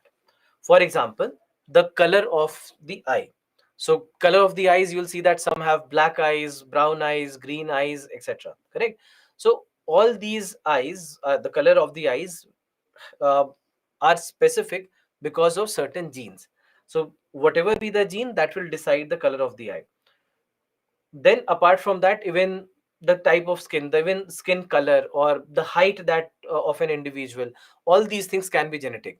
The amount of hair that is left on the scalp can also be genetic. So all these things are genes which are being passed from one generation to another. All right. So all these specific properties, every specific property in an individual is because of certain gene or the other. All right. So that's why they are also called as basic units of heredity, because they'll be passed on from generation to generation, and they are all made of segments of DNA. They are all made of segments of DNA. So DNA, what is DNA? DNA basically is the molecule that carries the genetic instructions used in the growth, development, functioning, and reproduction of all living organisms. And in a manner, that's why we are saying that it is the blueprint of our cells. It's like the blueprint of our cells, because each and every smallest of the things, whether these are specific properties of me, or whether these are general things that it will that would happen in any individual. For example, for even how the heart beats. So beating of the heart will be common across the human species, similar common across the species, but yet there will be a DNA that has the instruction so that something similar could happen in the body. So everything that is, whether it is common across the species, or whether it is an very individual in nature to that particular person, or not only person, any animal or plant, all these things are there inside the DNA. And all these DNA, this DNA basically are made of four chemical bases: adenine, guanine, cytosine, and thiamine. So that these are four chemical bases. Base meaning anything that is basic in nature, that has a pH value of above 7 is called as a base. So these are four chemical bases. So DNA is made of these four chemical bases, and they are arranged in a certain manner. So as you can see that you have adenine, thiamine, they always are together, and you have guanine and cytosine, which are always together. So AT and GC are always together, and they will make different combinations, and these combinations will come up with a certain property. For example, this can be ATGC, or it can become TAGC, or it might become TACG, or maybe ATCG. Correct. Now, all these combinations are possible, and they will arrange in a specific manner. They'll all be made in a specific, they'll all arrange themselves in a specific manner to make this twisted ladder kind of structure, which is the structure of DNA. This is what DNA basically looks like. So basically, if you, let's say you take a ladder and you twist it, so the kind of shape that you get, that's the shape of DNA. Now, in this manner, so always remember that these two will always come together, and these two will always come together. That's why it's not that a CATG is possible. That cannot happen, because cytosine will never come with adenine. It will always come with guanine only.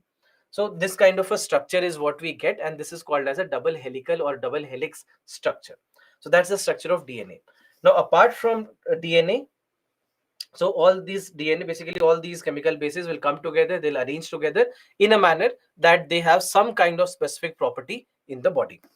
Now, apart from DNA, there is another similar molecule that we have in the body, and this is called as the RNA, or ribonucleic acid. Now, in one case, when you have DNA is deoxyribonucleic acid, and on the other hand, you have RNA, which is ribonucleic acid. Now, the basic difference between DNA and RNA is that in case of DNA, you have a double helical structure, whereas in case of RNA, you do not have the double helical structure, but rather you have a single helical structure. So that's why you can see that this is the structure of RNA, and this is the structure of DNA. All right. I hope that makes it clear, the basic difference in the structure of DNA and RNA. But there are, functionality wise also, there are differences. The function of DNA, what we know is that it will have all the genetic information that is being passed on from one generation to another. And in case of RNA basically is something that is required for protein production inside the nucleus. So the protein, to take care of the protein production that is required for any kind of function in the body, we see that we do need the services of RNA. So function wise, we know that function wise they are going to be very, very important. And then in that case, functions wise they are different, structure wise they are different. That this is double stranded, and in case of RNA it is single stranded, and that's why it is deoxyribonucleic acid, and this is just ribonucleic acid. The location, we know that location when it comes to the DNA, it is found in the cell's nucleus as well as the mitochondria. Now, in the animal cells, in nucleus and mitochondria, it is found. And at the same time, if it is plant, in case of a plant,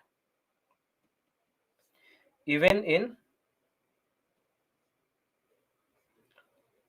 plastids, it is found. We have plastids which are found inside only the plant cell. In animal cells, plastids are not found.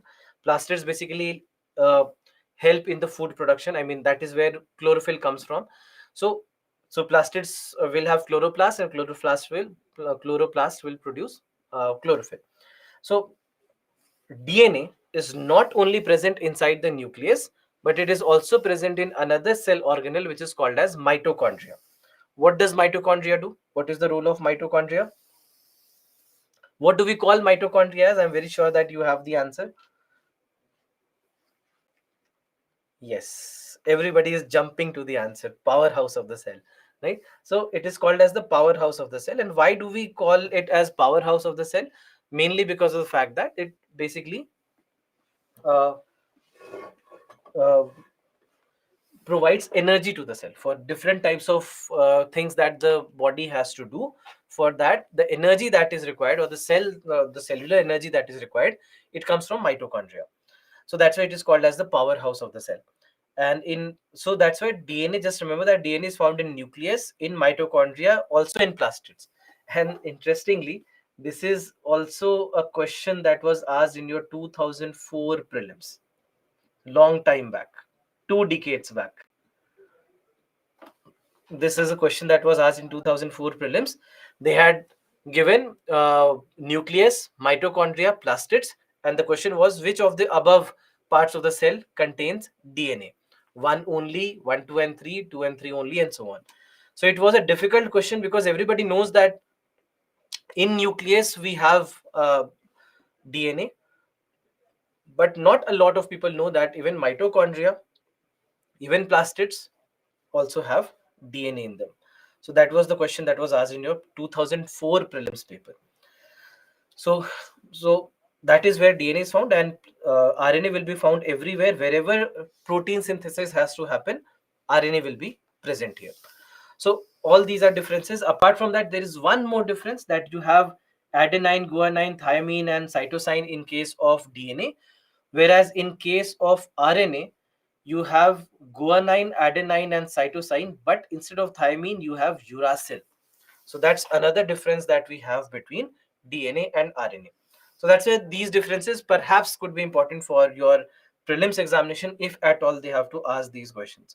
So these are, you can say, some of the basics. So that's why just understand the basic differences between the all of these, that what is DNA, what is genes, and what are chromosomes, and how are they different. So that's why understanding that DNA is the basic building block, genes are segments of these DNA together, and chromosomes basically house the genes, correct? So that is basically how we understand the basic differences between all of these.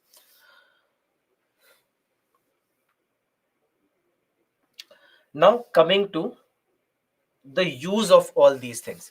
So I just told you about what is DNA, genes, etc., because these are the terms that will constantly keep coming back again and again in this chapter.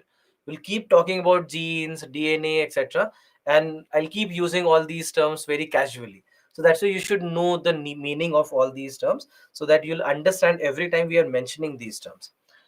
Now, when it comes to the branches of biotechnology, we see that biotechnology can be used in various different ways. It will be useful in agriculture, in medicine, in environmental applications, industrial applications.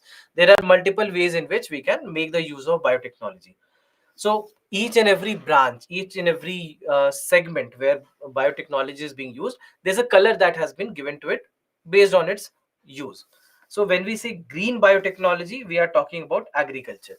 Every agricultural use of biotechnology, we say that it is green biotechnology. Then we have red biotechnology, which is largely concerned with the medical use of biotechnology.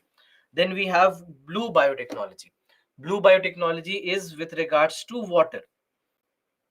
With regards to water, any water related use of biotechnology, we say that it is blue biotechnology. Then after that, we have white biotechnology when it comes to any industrial use of biotechnology. We have gray biotechnology when it comes to environmental applications of biotechnology. We have brown biotechnology. Brown, basically it is the color of the soil, so that's why in the arid areas, the water scarce areas, in the deserts, etc., when we use biotechnology for something, then we say it is brown biotechnology. Then we have violet biotechnology. Now, violet biotechnology is used whenever anything which is not directly an application of biotechnology, but something related to it. For example, the intellectual property rights related to biotechnology, the laws, the acts related to biotechnology. When we are talking about all these kind of things, then in that case, we say that it is violet biotechnology. All right. So that's why related to law, ethical, philosophical issues, intellectual property rights, as I told you, acts, etc., all these things will be counted as violet biotechnology. And then after that, finally, there's dark biotechnology. So dark biotechnology is more about the misuse of biotechnology.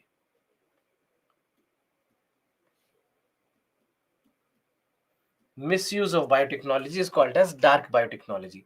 So, for example, somebody making bioweapons, somebody using it for warfare, somebody using it for creating a pathogen. So, all these will be counted as dark biotechnology. So, we'll go into the details of these things. What we are seeing as branches of biotechnology, that is basically what we are going to discuss in this particular chapter. So, first, to start with, all the medical applications of biotechnology. Now, when it comes to the medical applications of biotechnology, there are multiple ways in which biotechnology today is being used. And especially when it comes to medical biotechnology, you'll see that this is the area, this is the sector where the most amount of money is being invested. Most amount of money is being invested in medical applications of biotechnology, or what we call as red biotechnology.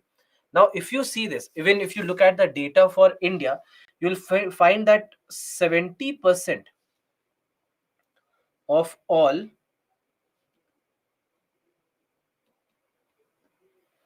biotech investments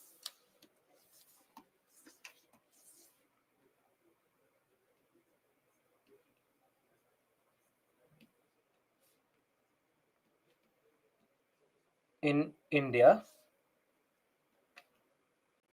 is on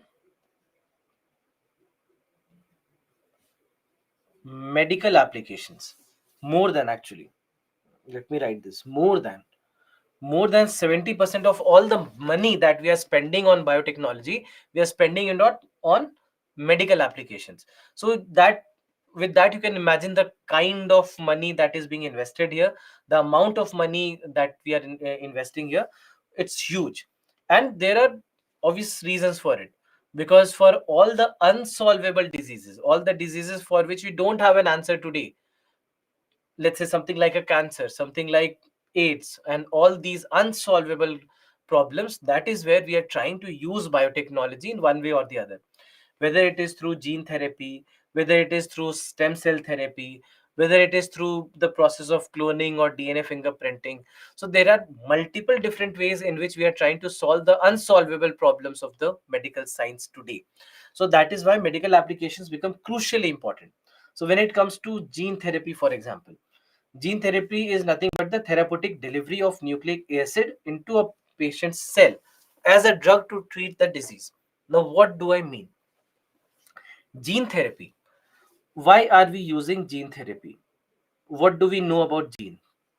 We know that gene is responsible for specific features, correct?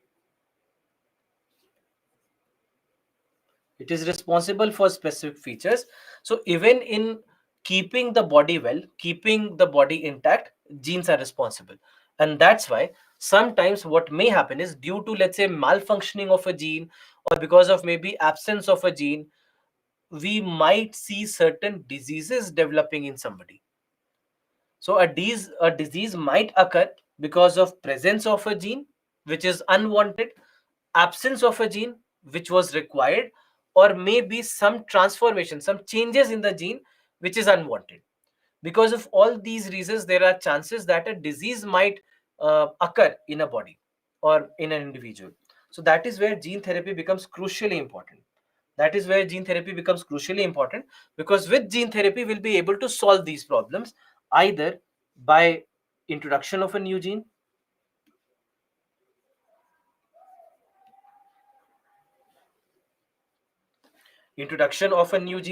or it could be about uh, introduction of new gene,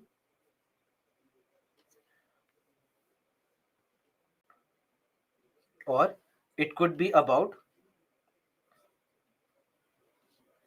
removal of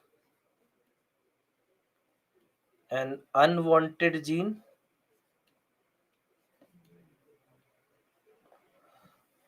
or it could be about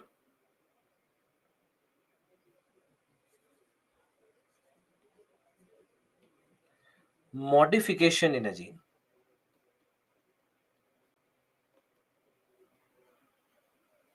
All right. So it could either be about introduction of a new gene, a gene that was not present, which was absent, or it could be about removal of an unwanted gene, or it could be about modification in a gene so that it starts to function normally again. So all these things can be done. All these things can be done in a gene, and this precisely will be called as gene therapy. So that's why when we are using the properties of gene to cure or prevent a disease, in that case we'll say that it is gene therapy. Now, apart from that, there is something called as genetic testing. Now, when it comes to genetic testing, this is a kind of a test that will identify the changes in chromosomes, genes, or proteins. So, how exactly do we do that? Now, when it comes to gene testing, genetic testing, many a times when we test for certain genes, it might give us an idea about some kind of pre-existing condition, or maybe a kind of condition that is now developing in the body. So either, let's say, if it is a genetic disease that somebody has uh, uh, inherited from their parents, then it will detect that disease. Even if sometimes if there is certain changes happening in the genes, then also it will detect those changes, so that you can, with that early detection, you can at least start taking preventive steps against that disease. So that's why we'll see that all these things are possible, and genetic testing will reveal all these things. For example, today what we see is that you might have seen that there are so many lab tests that can happen very easily today, that even they will come to your home and they'll collect your blood samples, and they'll do your full body checkup, etc., have become pretty common today, right? And very easy also. Now in all these cases, there are, for example, you'll see that they'll also say that they can do test for uh, possibility of a cancer, or possibility of diabetes, and all these things. So all these things that they do, they basically look for certain markers. They look for certain genetic markers.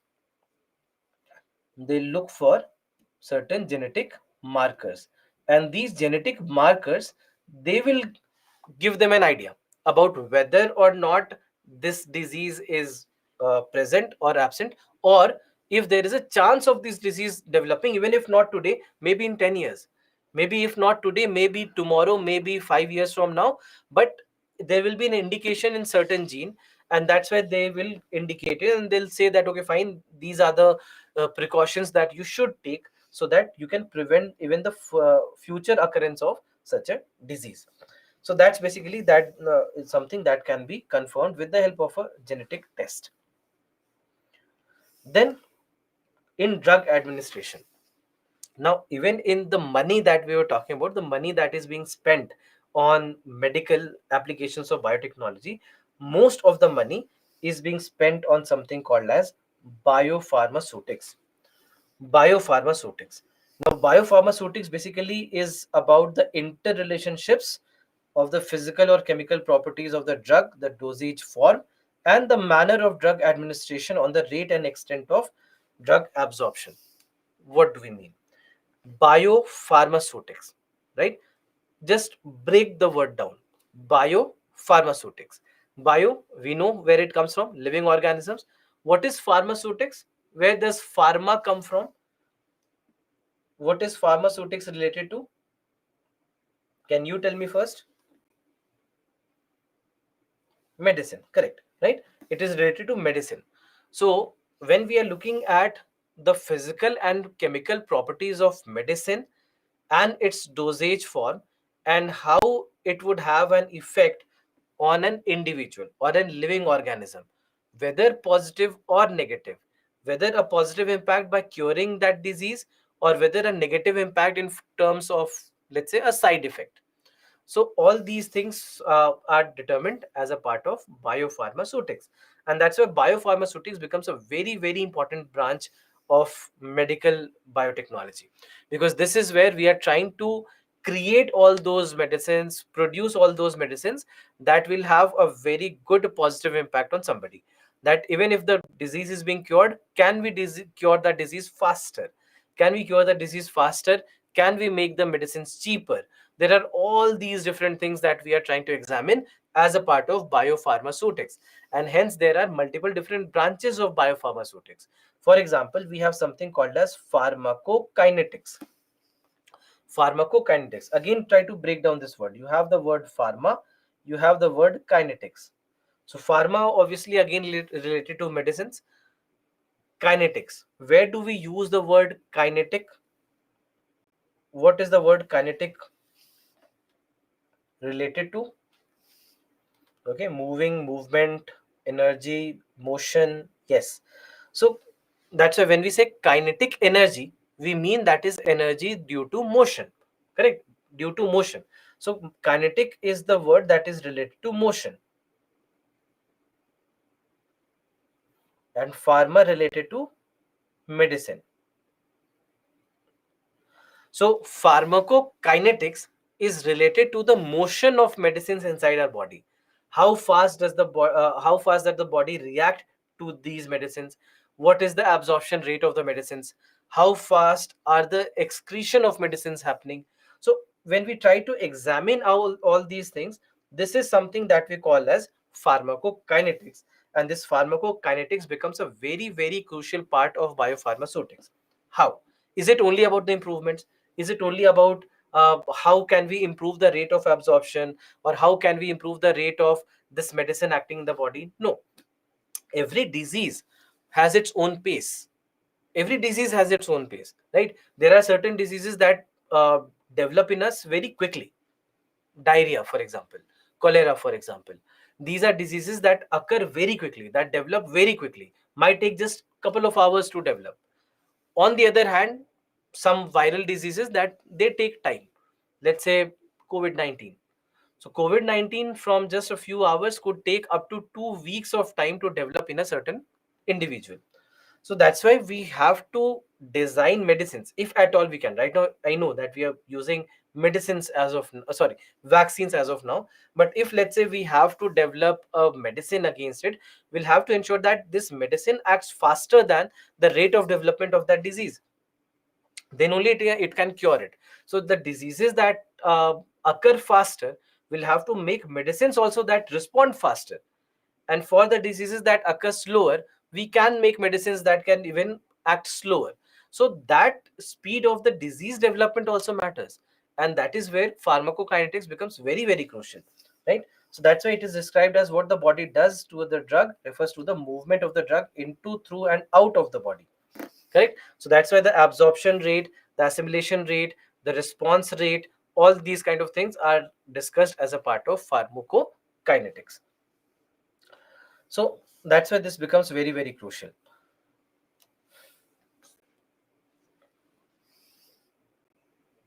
the study of genes.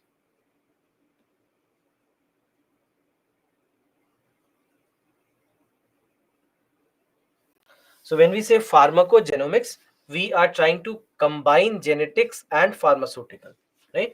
Genetics and pharmaceuticals, meaning that how exactly is a medicine related to the gene of a person or the genetic makeup of a person.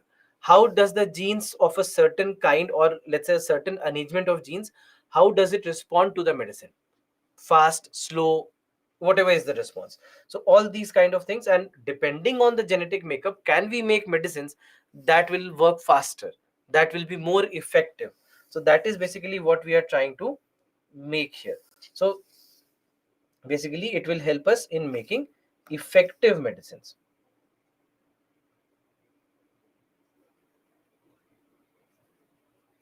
Effective medicines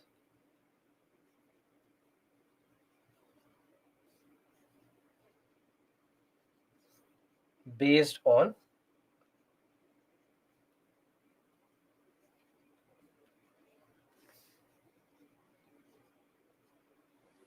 an individual's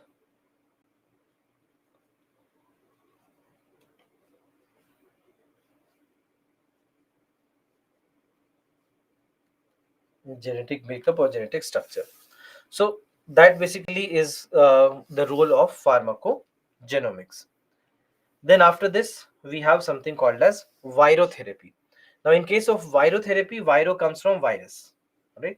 Viro comes from virus. So that's why when we are making any antiviral drug, there many times virus is used. In making vaccines, even in making vaccines, we see that we make the use of virus in many cases. For example, even in COVID-19 vaccines, we have made the use of virus, and that's why it is called as virotherapy. Then after that, even in making insulin. Now about insulin, you might know that insulin is required by our body to remove excess sugar from the body, right? To remove excess sugar from the body, we need insulin. Now in diabetic patients, in patients who are suffering from diabetes, they do not have enough of insulin. Their body is not producing enough of insulin, and that's why they have to take insulin externally through insulin injections or these kind of methods. So that is why we see that this insulin will be made artificially, and then it will be injected inside the body of a person. So that is how we see that this kind of a disease, against this disease, insulin works. And that's why insulin will also be a medical application, a biotechnology medical application, with regards to this. So that's why just understand that there are various different things. Apart from that, we are also at a later stage, we are also going to study about stem cells. We are also going to study about cloning.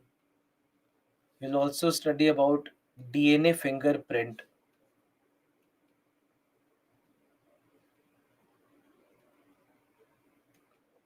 And all these are also going to be helpful for us when it comes to medical applications. So that's why in case of medical applications, we see that there are many ways in which biotechnology can be made use of in the medical science. Now overall what happens is, let's say if they have to ask a question in your mains examination, right? If a question has to come in the mains examination, then this kind of a question can come. What do you mean by red biotechnology? What are the health related benefits of biotechnology? What are the medical applications of biotechnology? So there are many ways in which the same question can be asked, and the answer to it will be all these things that we have discussed, that depending on the word limit, you'll have to pick and choose what you're writing. So this is about the medical applications of biotechnology. Any question until now? Anything, if you have any question in mind? Difference is inside the cell, to have the genetic material inside the cell. Nucleus of atom is completely different. It has protons and neutrons inside it.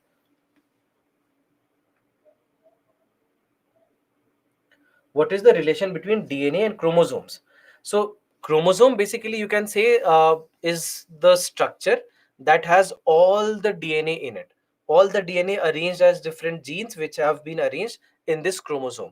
So that's why you have only 23 pairs of chromosomes, and in all these chromosomes you have millions of these DNA that are present inside it. So these DNA will arrange themselves as segments. These segments become the genes, and there are almost 20,000 genes that a human body has, and all these genes basically are arranged as 23 pairs of chromosomes.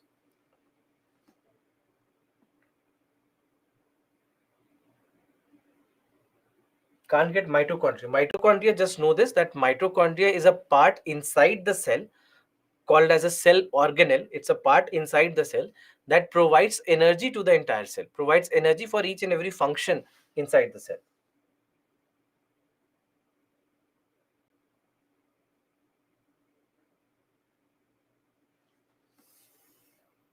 Please show the slide of branches of biotechnology. You can mention, you can see that in your PDF also. This was the slide. In virotherapy, we make the use of virus. Yes, precisely, we do that. Gene therapy basically is nothing but the use of genes. So either adding a new gene which was absent, that some disease is happening in your body because there was a gene that should have been present is not, so we add that gene externally, we get that gene, we add that gene in your genetic makeup. Or maybe there is a notorious gene in your body which is causing some problems, so we just remove that gene. Or maybe there are some changes happening in the gene, we prevent those changes from happening because they are causing some trouble. So that is what gene therapy does.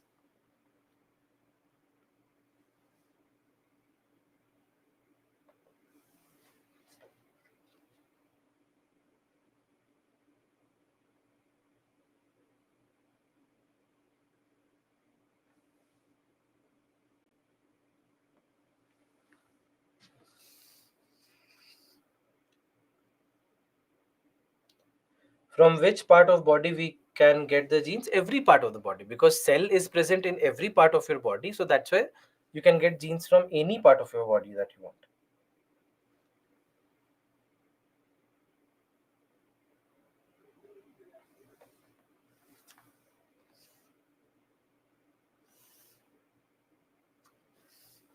Please show the see, this is what I don't know why, but every day I'm saying the same thing, but you don't have to say the same thing multiple times. So Sachin, you said please show the slide of branches of biotechnology. One, two, three, four, five, at least five that I can count on just the chat. Why do you have to do that?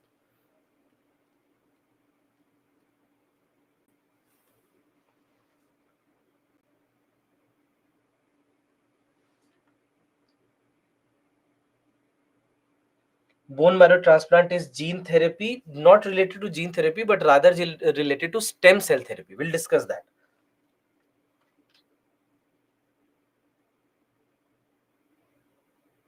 Because if there is no mitochondria, it will not be able to get the energy that it needs to function. So every cell, whether in a human, whether in an animal, whether in a plant, everywhere you'll have mitochondria.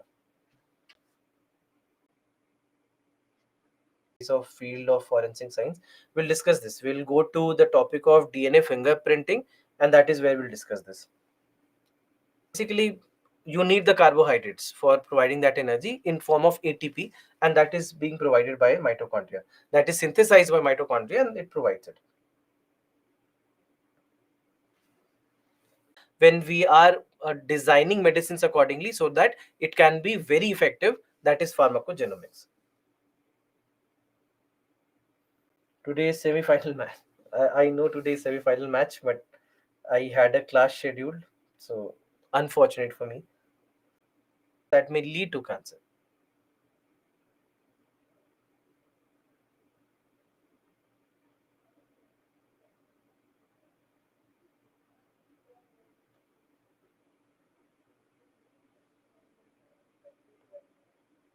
RNA function, as we discussed, it's about proteins, to make the proteins in the body. So now, moving forward, we have agricultural applications of biotechnology. Now, in case of agricultural applications of biotechnology, we are basically looking at how biotechnology can help us in agriculture, in solving some of the problems in agriculture. One of the examples is this picture that you see right here on your screen.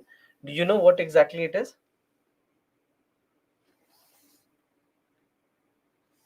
In Genesis, basically, this is the bacteria, uh, the name of the bacteria that we actually take the genes from. So, interestingly, what we have done in BT cotton is that we have taken some genes from bacteria, and these genes have been added to cotton. This gene, there is a gene that we have taken from bacteria, and this gene has been added to cotton. Why? Because adding this gene to cotton makes it uh, uh, resist something called as bollworm.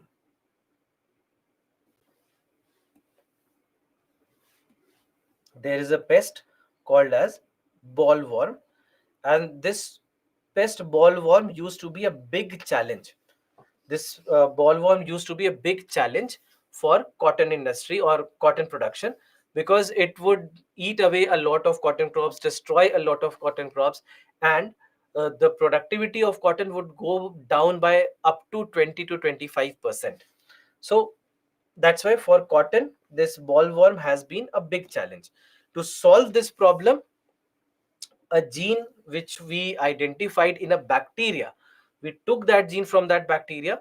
Now this gene was inserted inside cotton, and when the cotton has this gene, then in that case the cotton is able to make its own pesticide. Cotton is able to make its own pesticide. In a manner, you can say that uh, cotton becomes resistant to bollworm. So in a manner, it becomes bollworm resistant. So now that it became bollworm resistant, it also meant that the productivity of cotton could increase. That 20 to 25 decrease that we were looking at, now that problem could be solved with the help of BT cotton, with the help of this genetic difference. So that is where we see that it became very, very crucial that we could use the properties of this gene inside a certain bacteria, and this could help in cotton making its own pesticide against a pest that was destroying the crop, right? So that's why it was very, very important development in the field of BT cotton. Now, in case of agricultural applications, when we are talking about these kind of examples like BT cotton, these are called as transgenic plants. These are called as transgenic plants or transgenic crops. Now these transgenic plants or transgenic crops, the word is transgenic, right? These are called as transgenic. So transgenic because it is coming from transgene. The word is coming from transgene. So now when I say transgenic, the word trans often is used when something is changing from one place to another. Let's say if somebody is being transferred, so they are being transferred means that they are moving from one place to another. So when we have transgenic plants, it means that there is a gene that has come from somewhere else, correct? So there is one or more genes which are artificially inserted inside the plant, and in this scenario we say that there is a transgene, that has come from somewhere else. So transgene basically means what? That you have a gene taken from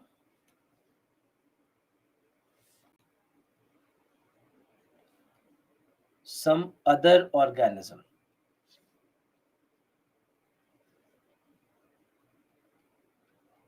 Some other organism. It could be another plant, it could be another animal, it could be another microorganism, it could be another human, if at all that was possible. It could be an alien if that was a possibility. So it could be taken from anywhere.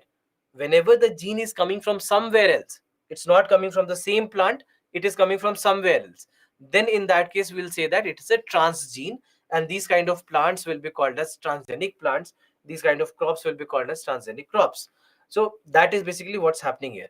Just remember, it can come from any organism if it was a possibility.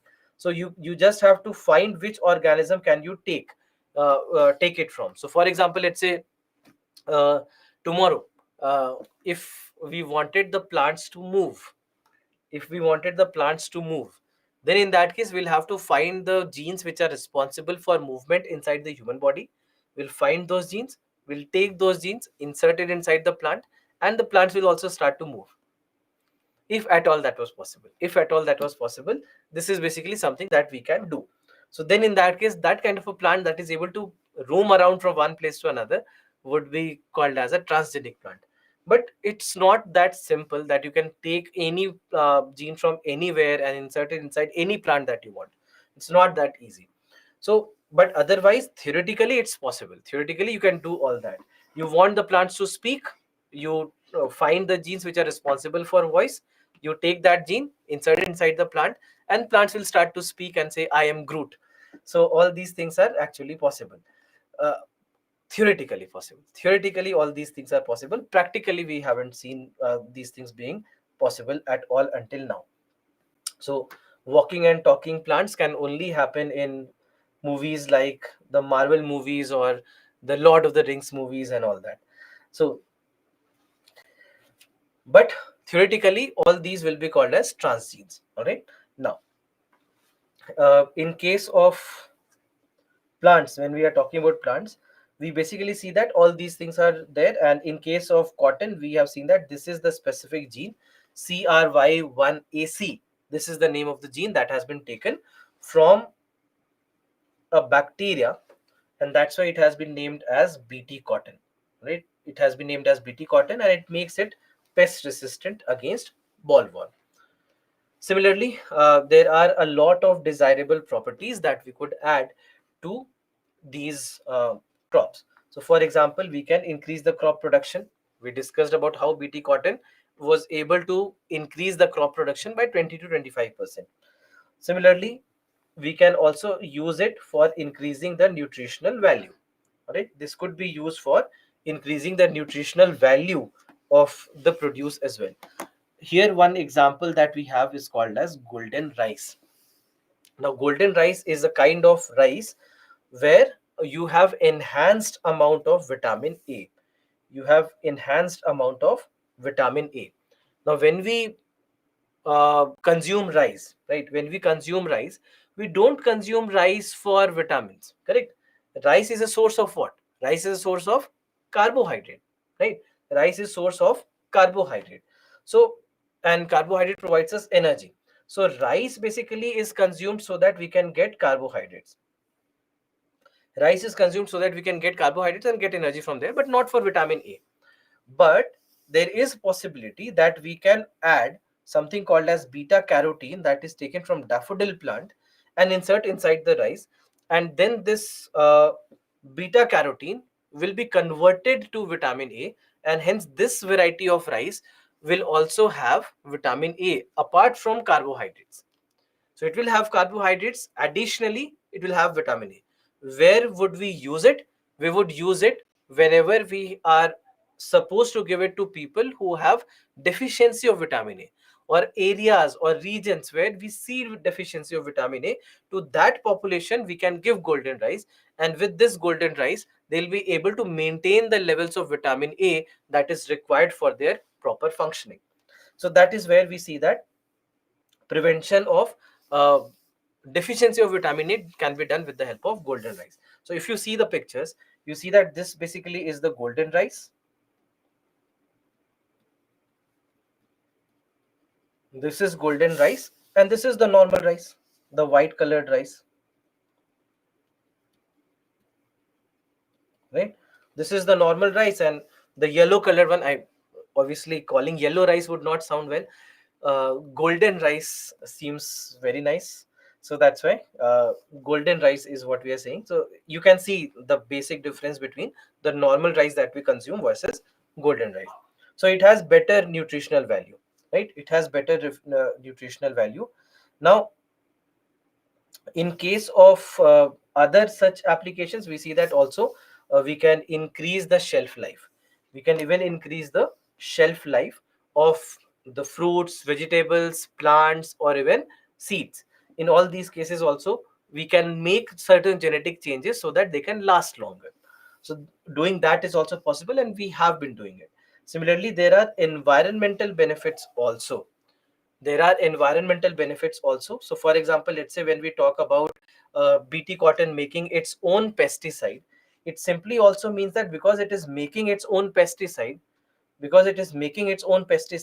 it also means that you do not need to provide it pesticides externally, right? You do not need to administer the pesticides externally. Pesticides can be harmful, they can be poisonous, and that's why not only for our consumption they can be poisonous, but at the same time, because traces, what happens is that traces of pesticides come with the fruits and the vegetables that we consume. So we need to avoid that, we want to avoid that. At the same time, uh, these pesticides are not also very good for longevity of the soil. The soil also might lose its properties over time if at all this was I mean a lot of pesticide was being administered to it. So that's why lesser pesticide also has an environmental benefit from that perspective. Then overall, so that's why understand that how they will all be very very crucial from this perspective. Now comparing it to traditional plant breeding practices, now we understand that when we talk about the transgenic plants, it means that there is an artificial insertion, right? There is an artificial insertion of a gene that has been brought from somewhere, right? Artificially we have brought this from somewhere and we are using it inside it. But in traditional plant breeding practices, these are more hit and trial methods. That we tried crossbreeding of some plant with some other plant, it worked. So it worked, it gave us some good produce, so we kept on using it. Sometimes it did not, we did not use it further. So that's what happens generally with traditional plant breeding practices, that these are more pragmatic approaches, practical approaches, where we see some kind of benefit, and we keep using it whenever we see those benefits. But when it comes to making of the transgenic plants or the genetically modified plants, in those cases, whatever steps we are taking those steps for a reason. There is a scientific basis behind making the use of those certain genes or inserting certain genes, etc. So that's why understand that there's a big difference when it comes to the traditional plant breeding practices versus what we see with transgenic crops or transgenic plants. Now it comes down to how exactly do we develop it. How do we develop the transgenic plants? How do we develop the transgenic crops? So first and foremost, just understand this, that there is a certain technology which is called as the recombinant DNA technology. There's this technology called as the recombinant DNA technology, and this is the technology that we use for the development of the transgenic plants. So it's not that simple that you'll simply cut open the plant, you'll insert the gene, and the gene starts working. I hope the things were that simple. Unfortunately, the things are not that simple. There is this entire process that we have to use so that we can get the transgenic plants working. So this entire process, this is called as recombinant DNA technology. So let's try to understand what exactly is this technology and how does this technology work. So if you see this diagram, this is how a typical uh, recombinant DNA technology works. So first and foremost, we have to isolate the gene of interest. We have to isolate that gene. We have to take away the gene in its pure form, the gene that we want. So this is the bt gene, this is the golden rice gene. So that gene has been taken, the beta carotene gene, you can say. So that beta carotene gene has been taken away. So that's the gene of interest for us. This blue colored portion that you have right here, this is the gene of interest. All right, this is the gene of interest. Now, this gene is not directly inserted inside the plant. All right, this is not directly inserted inside the plant. Instead, what we do is we find a carrier or a vector. We find a vector or a carrier. Now, this vector or carrier or whatever we say, this basically would be either a virus or a bacteria. All right. It could be virus or bacteria. So we'll pick a virus or we'll pick a bacteria, and inside this bacteria or virus, this is where we'll insert this gene of interest. So we'll find, it's like a jigsaw puzzle that you have. How you, let's say if you have a missing piece, it's not that you can just insert anything anywhere. You'll have to find those sequences, and only in their certain places only you can actually use those parts of the jigsaw puzzle, correct? So something similar will happen here also. You'll have to find an area where we can make the cut, open, and this is where we can insert this gene of interest. So just understand what's happening. So let's say that this is the gene of interest that we are talking about, right? And in this is the portion where we are making the cut, right? This is the portion where we are making the cut, like this. So we cut it open, and this is the area which we have cut it open, right, in this particular gene. And now this blue colored area, this blue colored gene will be inserted here. This blue colored gene will be inserted here. So this basically comes here.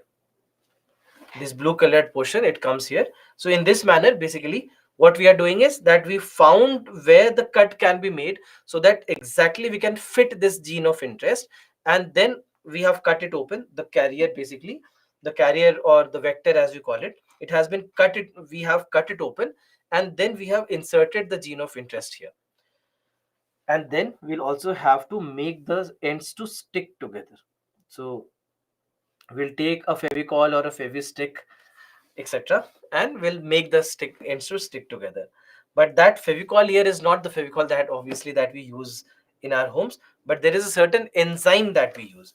There's a certain enzyme called which is basically used here, called as DNA ligase. So that enzyme will be used, and with the help of that enzyme we'll make the ends to stick together.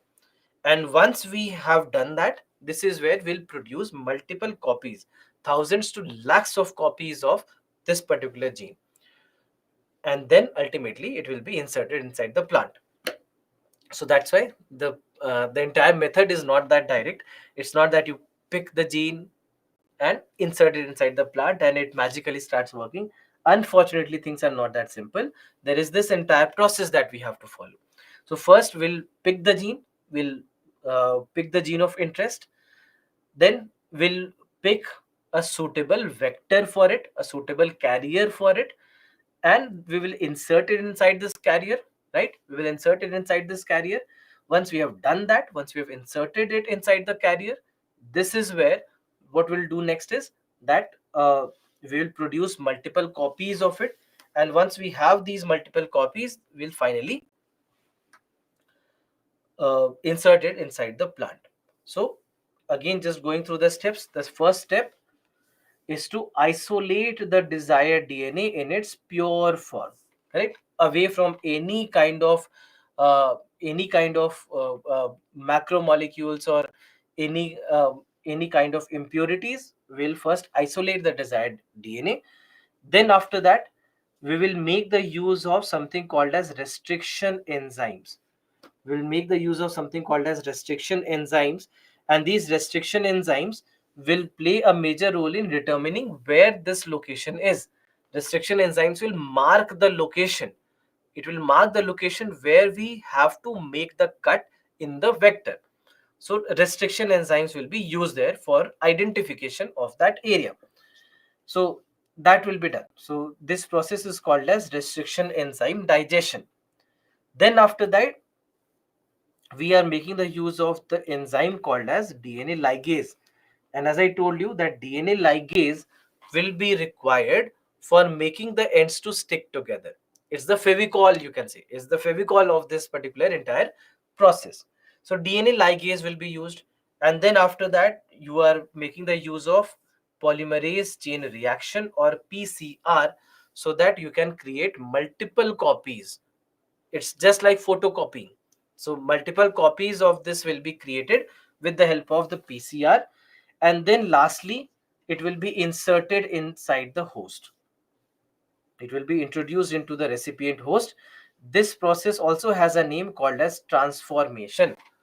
So first, again, just repeating it again. First, we pick the gene that we need in its pure form. We got the gene.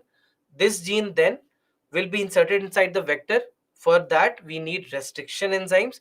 Restriction enzymes will locate the areas where we can make the cut. The cut is made, the DNA is inserted, and then after that, DNA ligase is used to make the ends to stick together. Once that has been done, multiple copies of it is being produced, and all these multiple copies will be then inserted inside the plant. So in this manner, this entire method will be used so that recombinant DNA technology could work. Now, even then, there's no guarantee of how much it will work or not. Theoretically, many a times it may seem possible that a certain combination might work, but we see that it's not all the time that combination works. Many times the combination does fail also, and that's why we have to do all the research and study before we can actually make this work.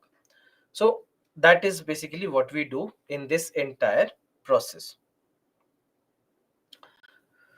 Read this question. This was asked in your paper. Of vector. Vector could be, as I told you, or rather, which will be compatible with a certain gene. So something, can we do that? Yes, we can do that. From animals to plants, can we do that? Yes, we can do that. From microorganisms to higher organisms, can we do it? Yes, we can do it. What did I tell you? From any other organism.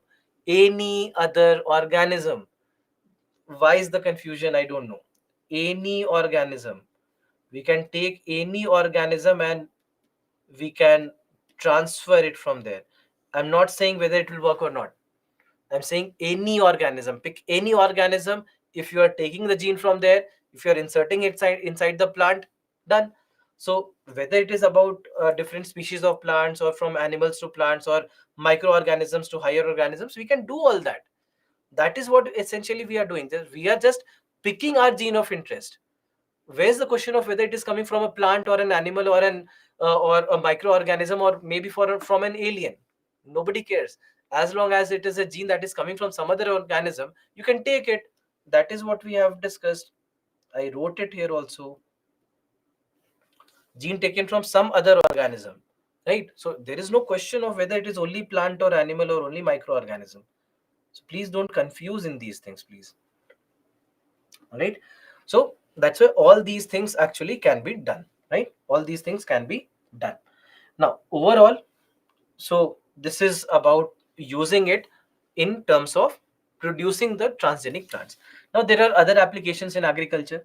For example, biofuels can also be counted as an agricultural application, right?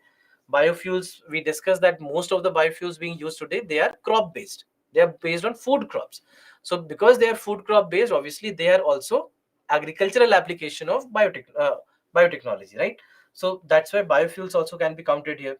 Similarly, we use it for biofortification, right? We use it for biofortification. Now, what is fortification? Just try to understand this. If you see here, it is the addition of an ingredient to food to increase the concentration of a particular element. So whether it is vitamins or salt or anything. So for example, we have iodized salt, correct? So iodized salt is an example of fortification. But when we are doing it naturally, when we are trying to do it through a fruit, a vegetable, or a crop, or any kind of food, for example, golden rice. So golden rice is an example of biofortification. So that's why biofortification is whenever we are doing that with the help of any plant. All right. When we are doing it with the help of a crop or a plant, then we'll say that it is biofortification. So biofortification is also a method that is very popular in biotechnology, in agriculture. So for example, when we talk about golden rice, that's an example, and there have been a list of different uh, biofortified food that we actually have used over the years, and in many different crops we see that it is something that we have made the use of. So that's why there are a lot of biofortified foods. Similarly, there is also something which is basically which is called as supplementation. All right, sometimes we also make the use of something called as supplementation. So supplementation basically is when we are taking something additionally. When we are taking something additionally, it is called as supplementation.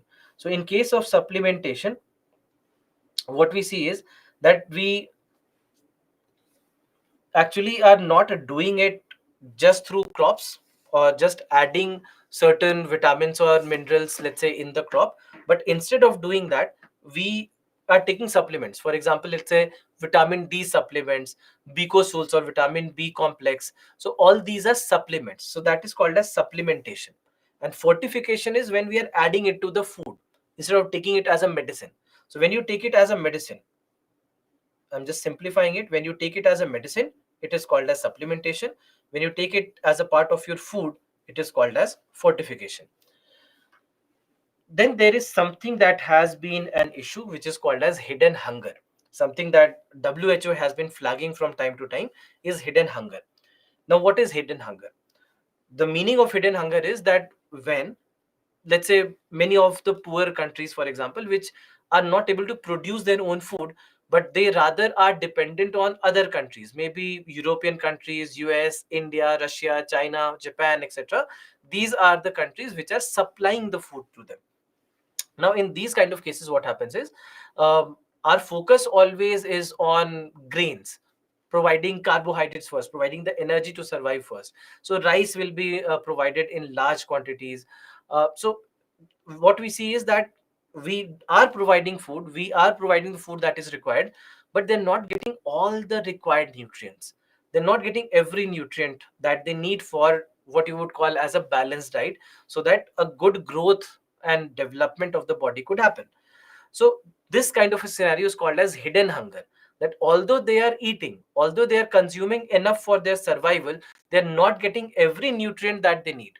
So that is called as hidden hunger. So hidden hunger is when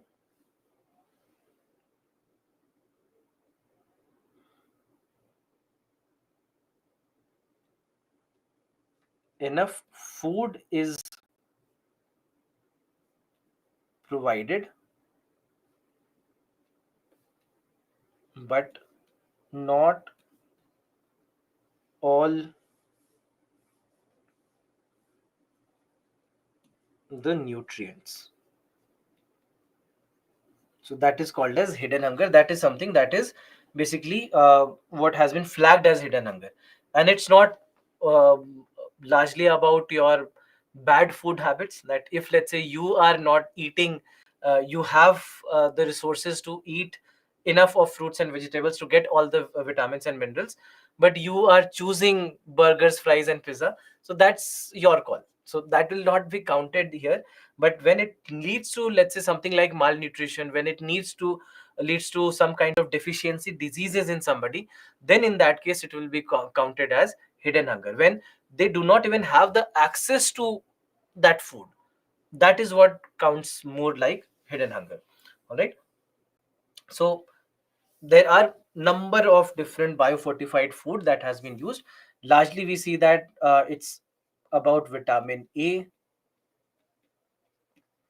then various minerals like zinc or iron. We see that largely we make the use of all these biofortified food for providing all these vitamins and minerals. So that is basically what we are doing with regards to all these biofortified food. So for example, we have wheat. So in case of wheat, what we see is that we try to enhance the zinc content in it. Then in case of maize, we see that we are trying to enhance the vitamin A quantity.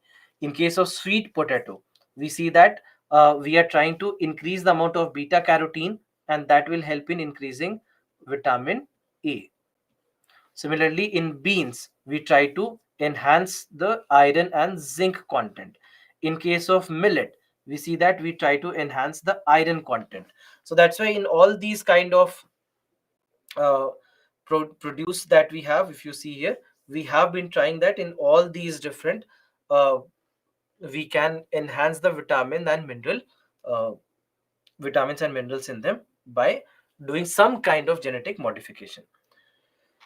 Then genetically modified crops can also be used as animal feed, that we want to provide good nutrition to animals as well. We want that they should also be able to get the access to the required nutrition, and that is where also we see that we can make the use of it, so that you don't have to feed them a lot, but rather you are not feeding the quantity, but rather you are feeding the quality, so that they can be useful for us. Similarly, we have genetically engineered herbicide tolerant or HT variant crops. So HT variant crops is where they are tolerant towards a certain herbicides. So herbicides will be used for what? Herbicides will be used to kill the weeds, kill the unwanted plant growth that is happening in a in an agricultural field. So to kill them, we'll be using herbicides. So there are plants, there are crops which are made to be herbicide tolerant, because if they are herbicide tolerant, even if you are using pesticides, even if you are using these herbicides, the unwanted plants, the weeds, etc., they will die, but the herbicides will have no effect on the crop growth. So that's why you'll be able to enhance the growth of the crops. So that's why we see that there have been a lot of herbicide variant or herbicide tolerant variants also that we have been able to produce. Similarly, the use of biofertilizers. We discussed that when you make biogas out of the crop residue, you get biofertilizers that can be used. So that also counts as an agricultural application of biotechnology. Similarly, in case of floriculture, also we can make the use of it. So floriculture meaning flower cultivation.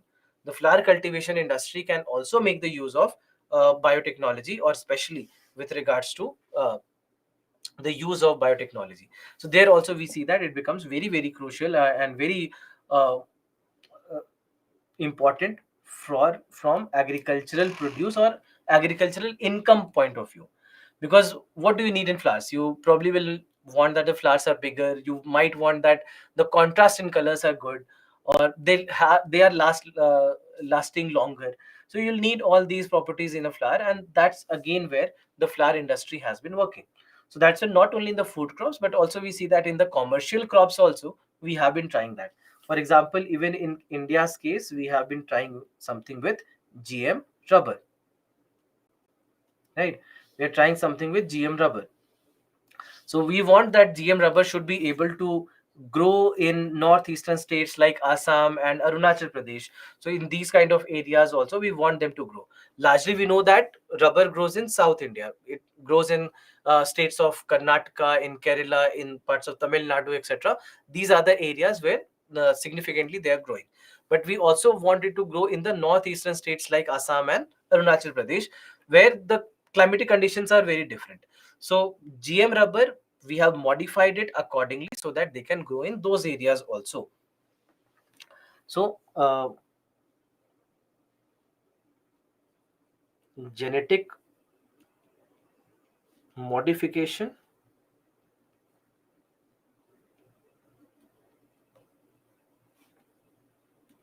to grow them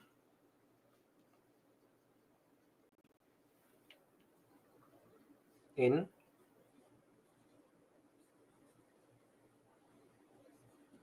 different climatic condition. All right. So that's something that we have done in India. So overall, this is where we see that there are all these different applications. The prospects for which genetically engineered plants have been created. First, to enable them to withstand drought. Yes, we have done it. We discussed also that one of the ways in which we can help them in growing in less amount of water. To increase the nutritive value of produce. Yes, we discussed golden rice and other biofortified crops. We have done it. To enable them to grow and do photosynthesis in spaceships and space stations. Now, is this possible? Today, yes, it is possible. It has been done by NASA in the International Space Station. Also, we have done it. So Today we have been able to do it. The question was asked in 2011. Until 2011, we had not done it. And the question says, mind the language, have been created. So you can only mark correct if something has been done already. It's not a can be question. It does not say for which of, I mean, prospects for which genetically engineered plants can be created. If it said can be created, close your eyes and mark ABCD. But it says have been created.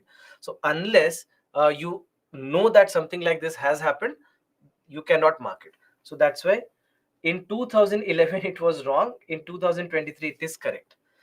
To increase shelf life, yes. So 1, 2 and 4, if you go back in time and mark this answer in 2011, and 1, 2, 3 and 4 if you are marking this answer in 2023.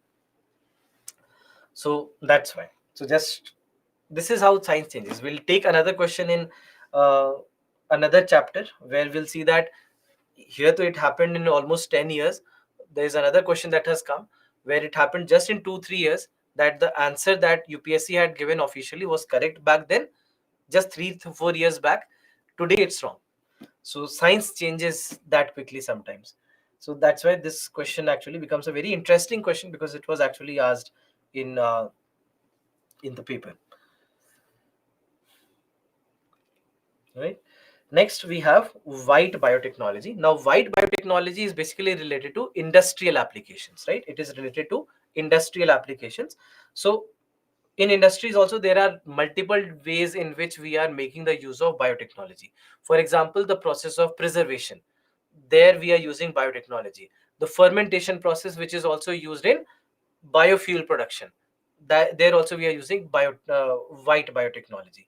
So there are various ways in which white biotechnology is being used. For example, there is something called as biosorption.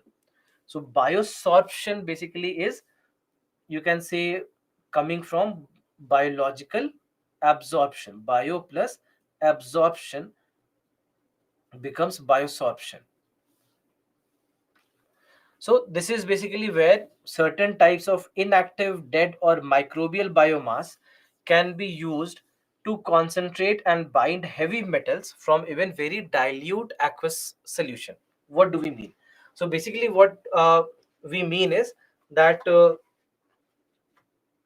these microorganisms, right? These microorganisms, or the microbial biomass basically means microorganisms. So these microorganisms will be able to basically take away heavy metals from certain areas.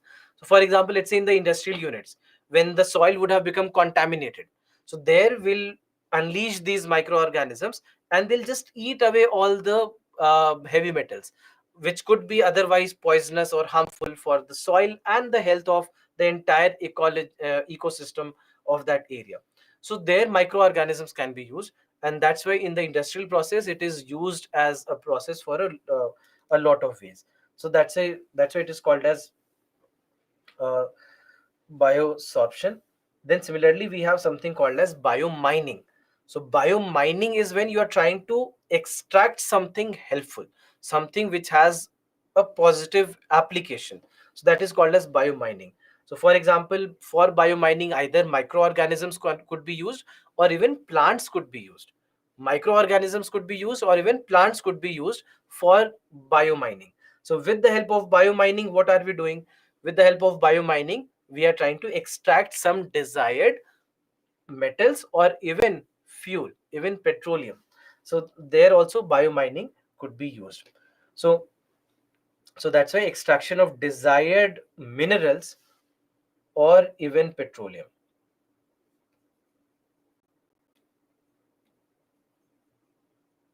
it is called as biomining.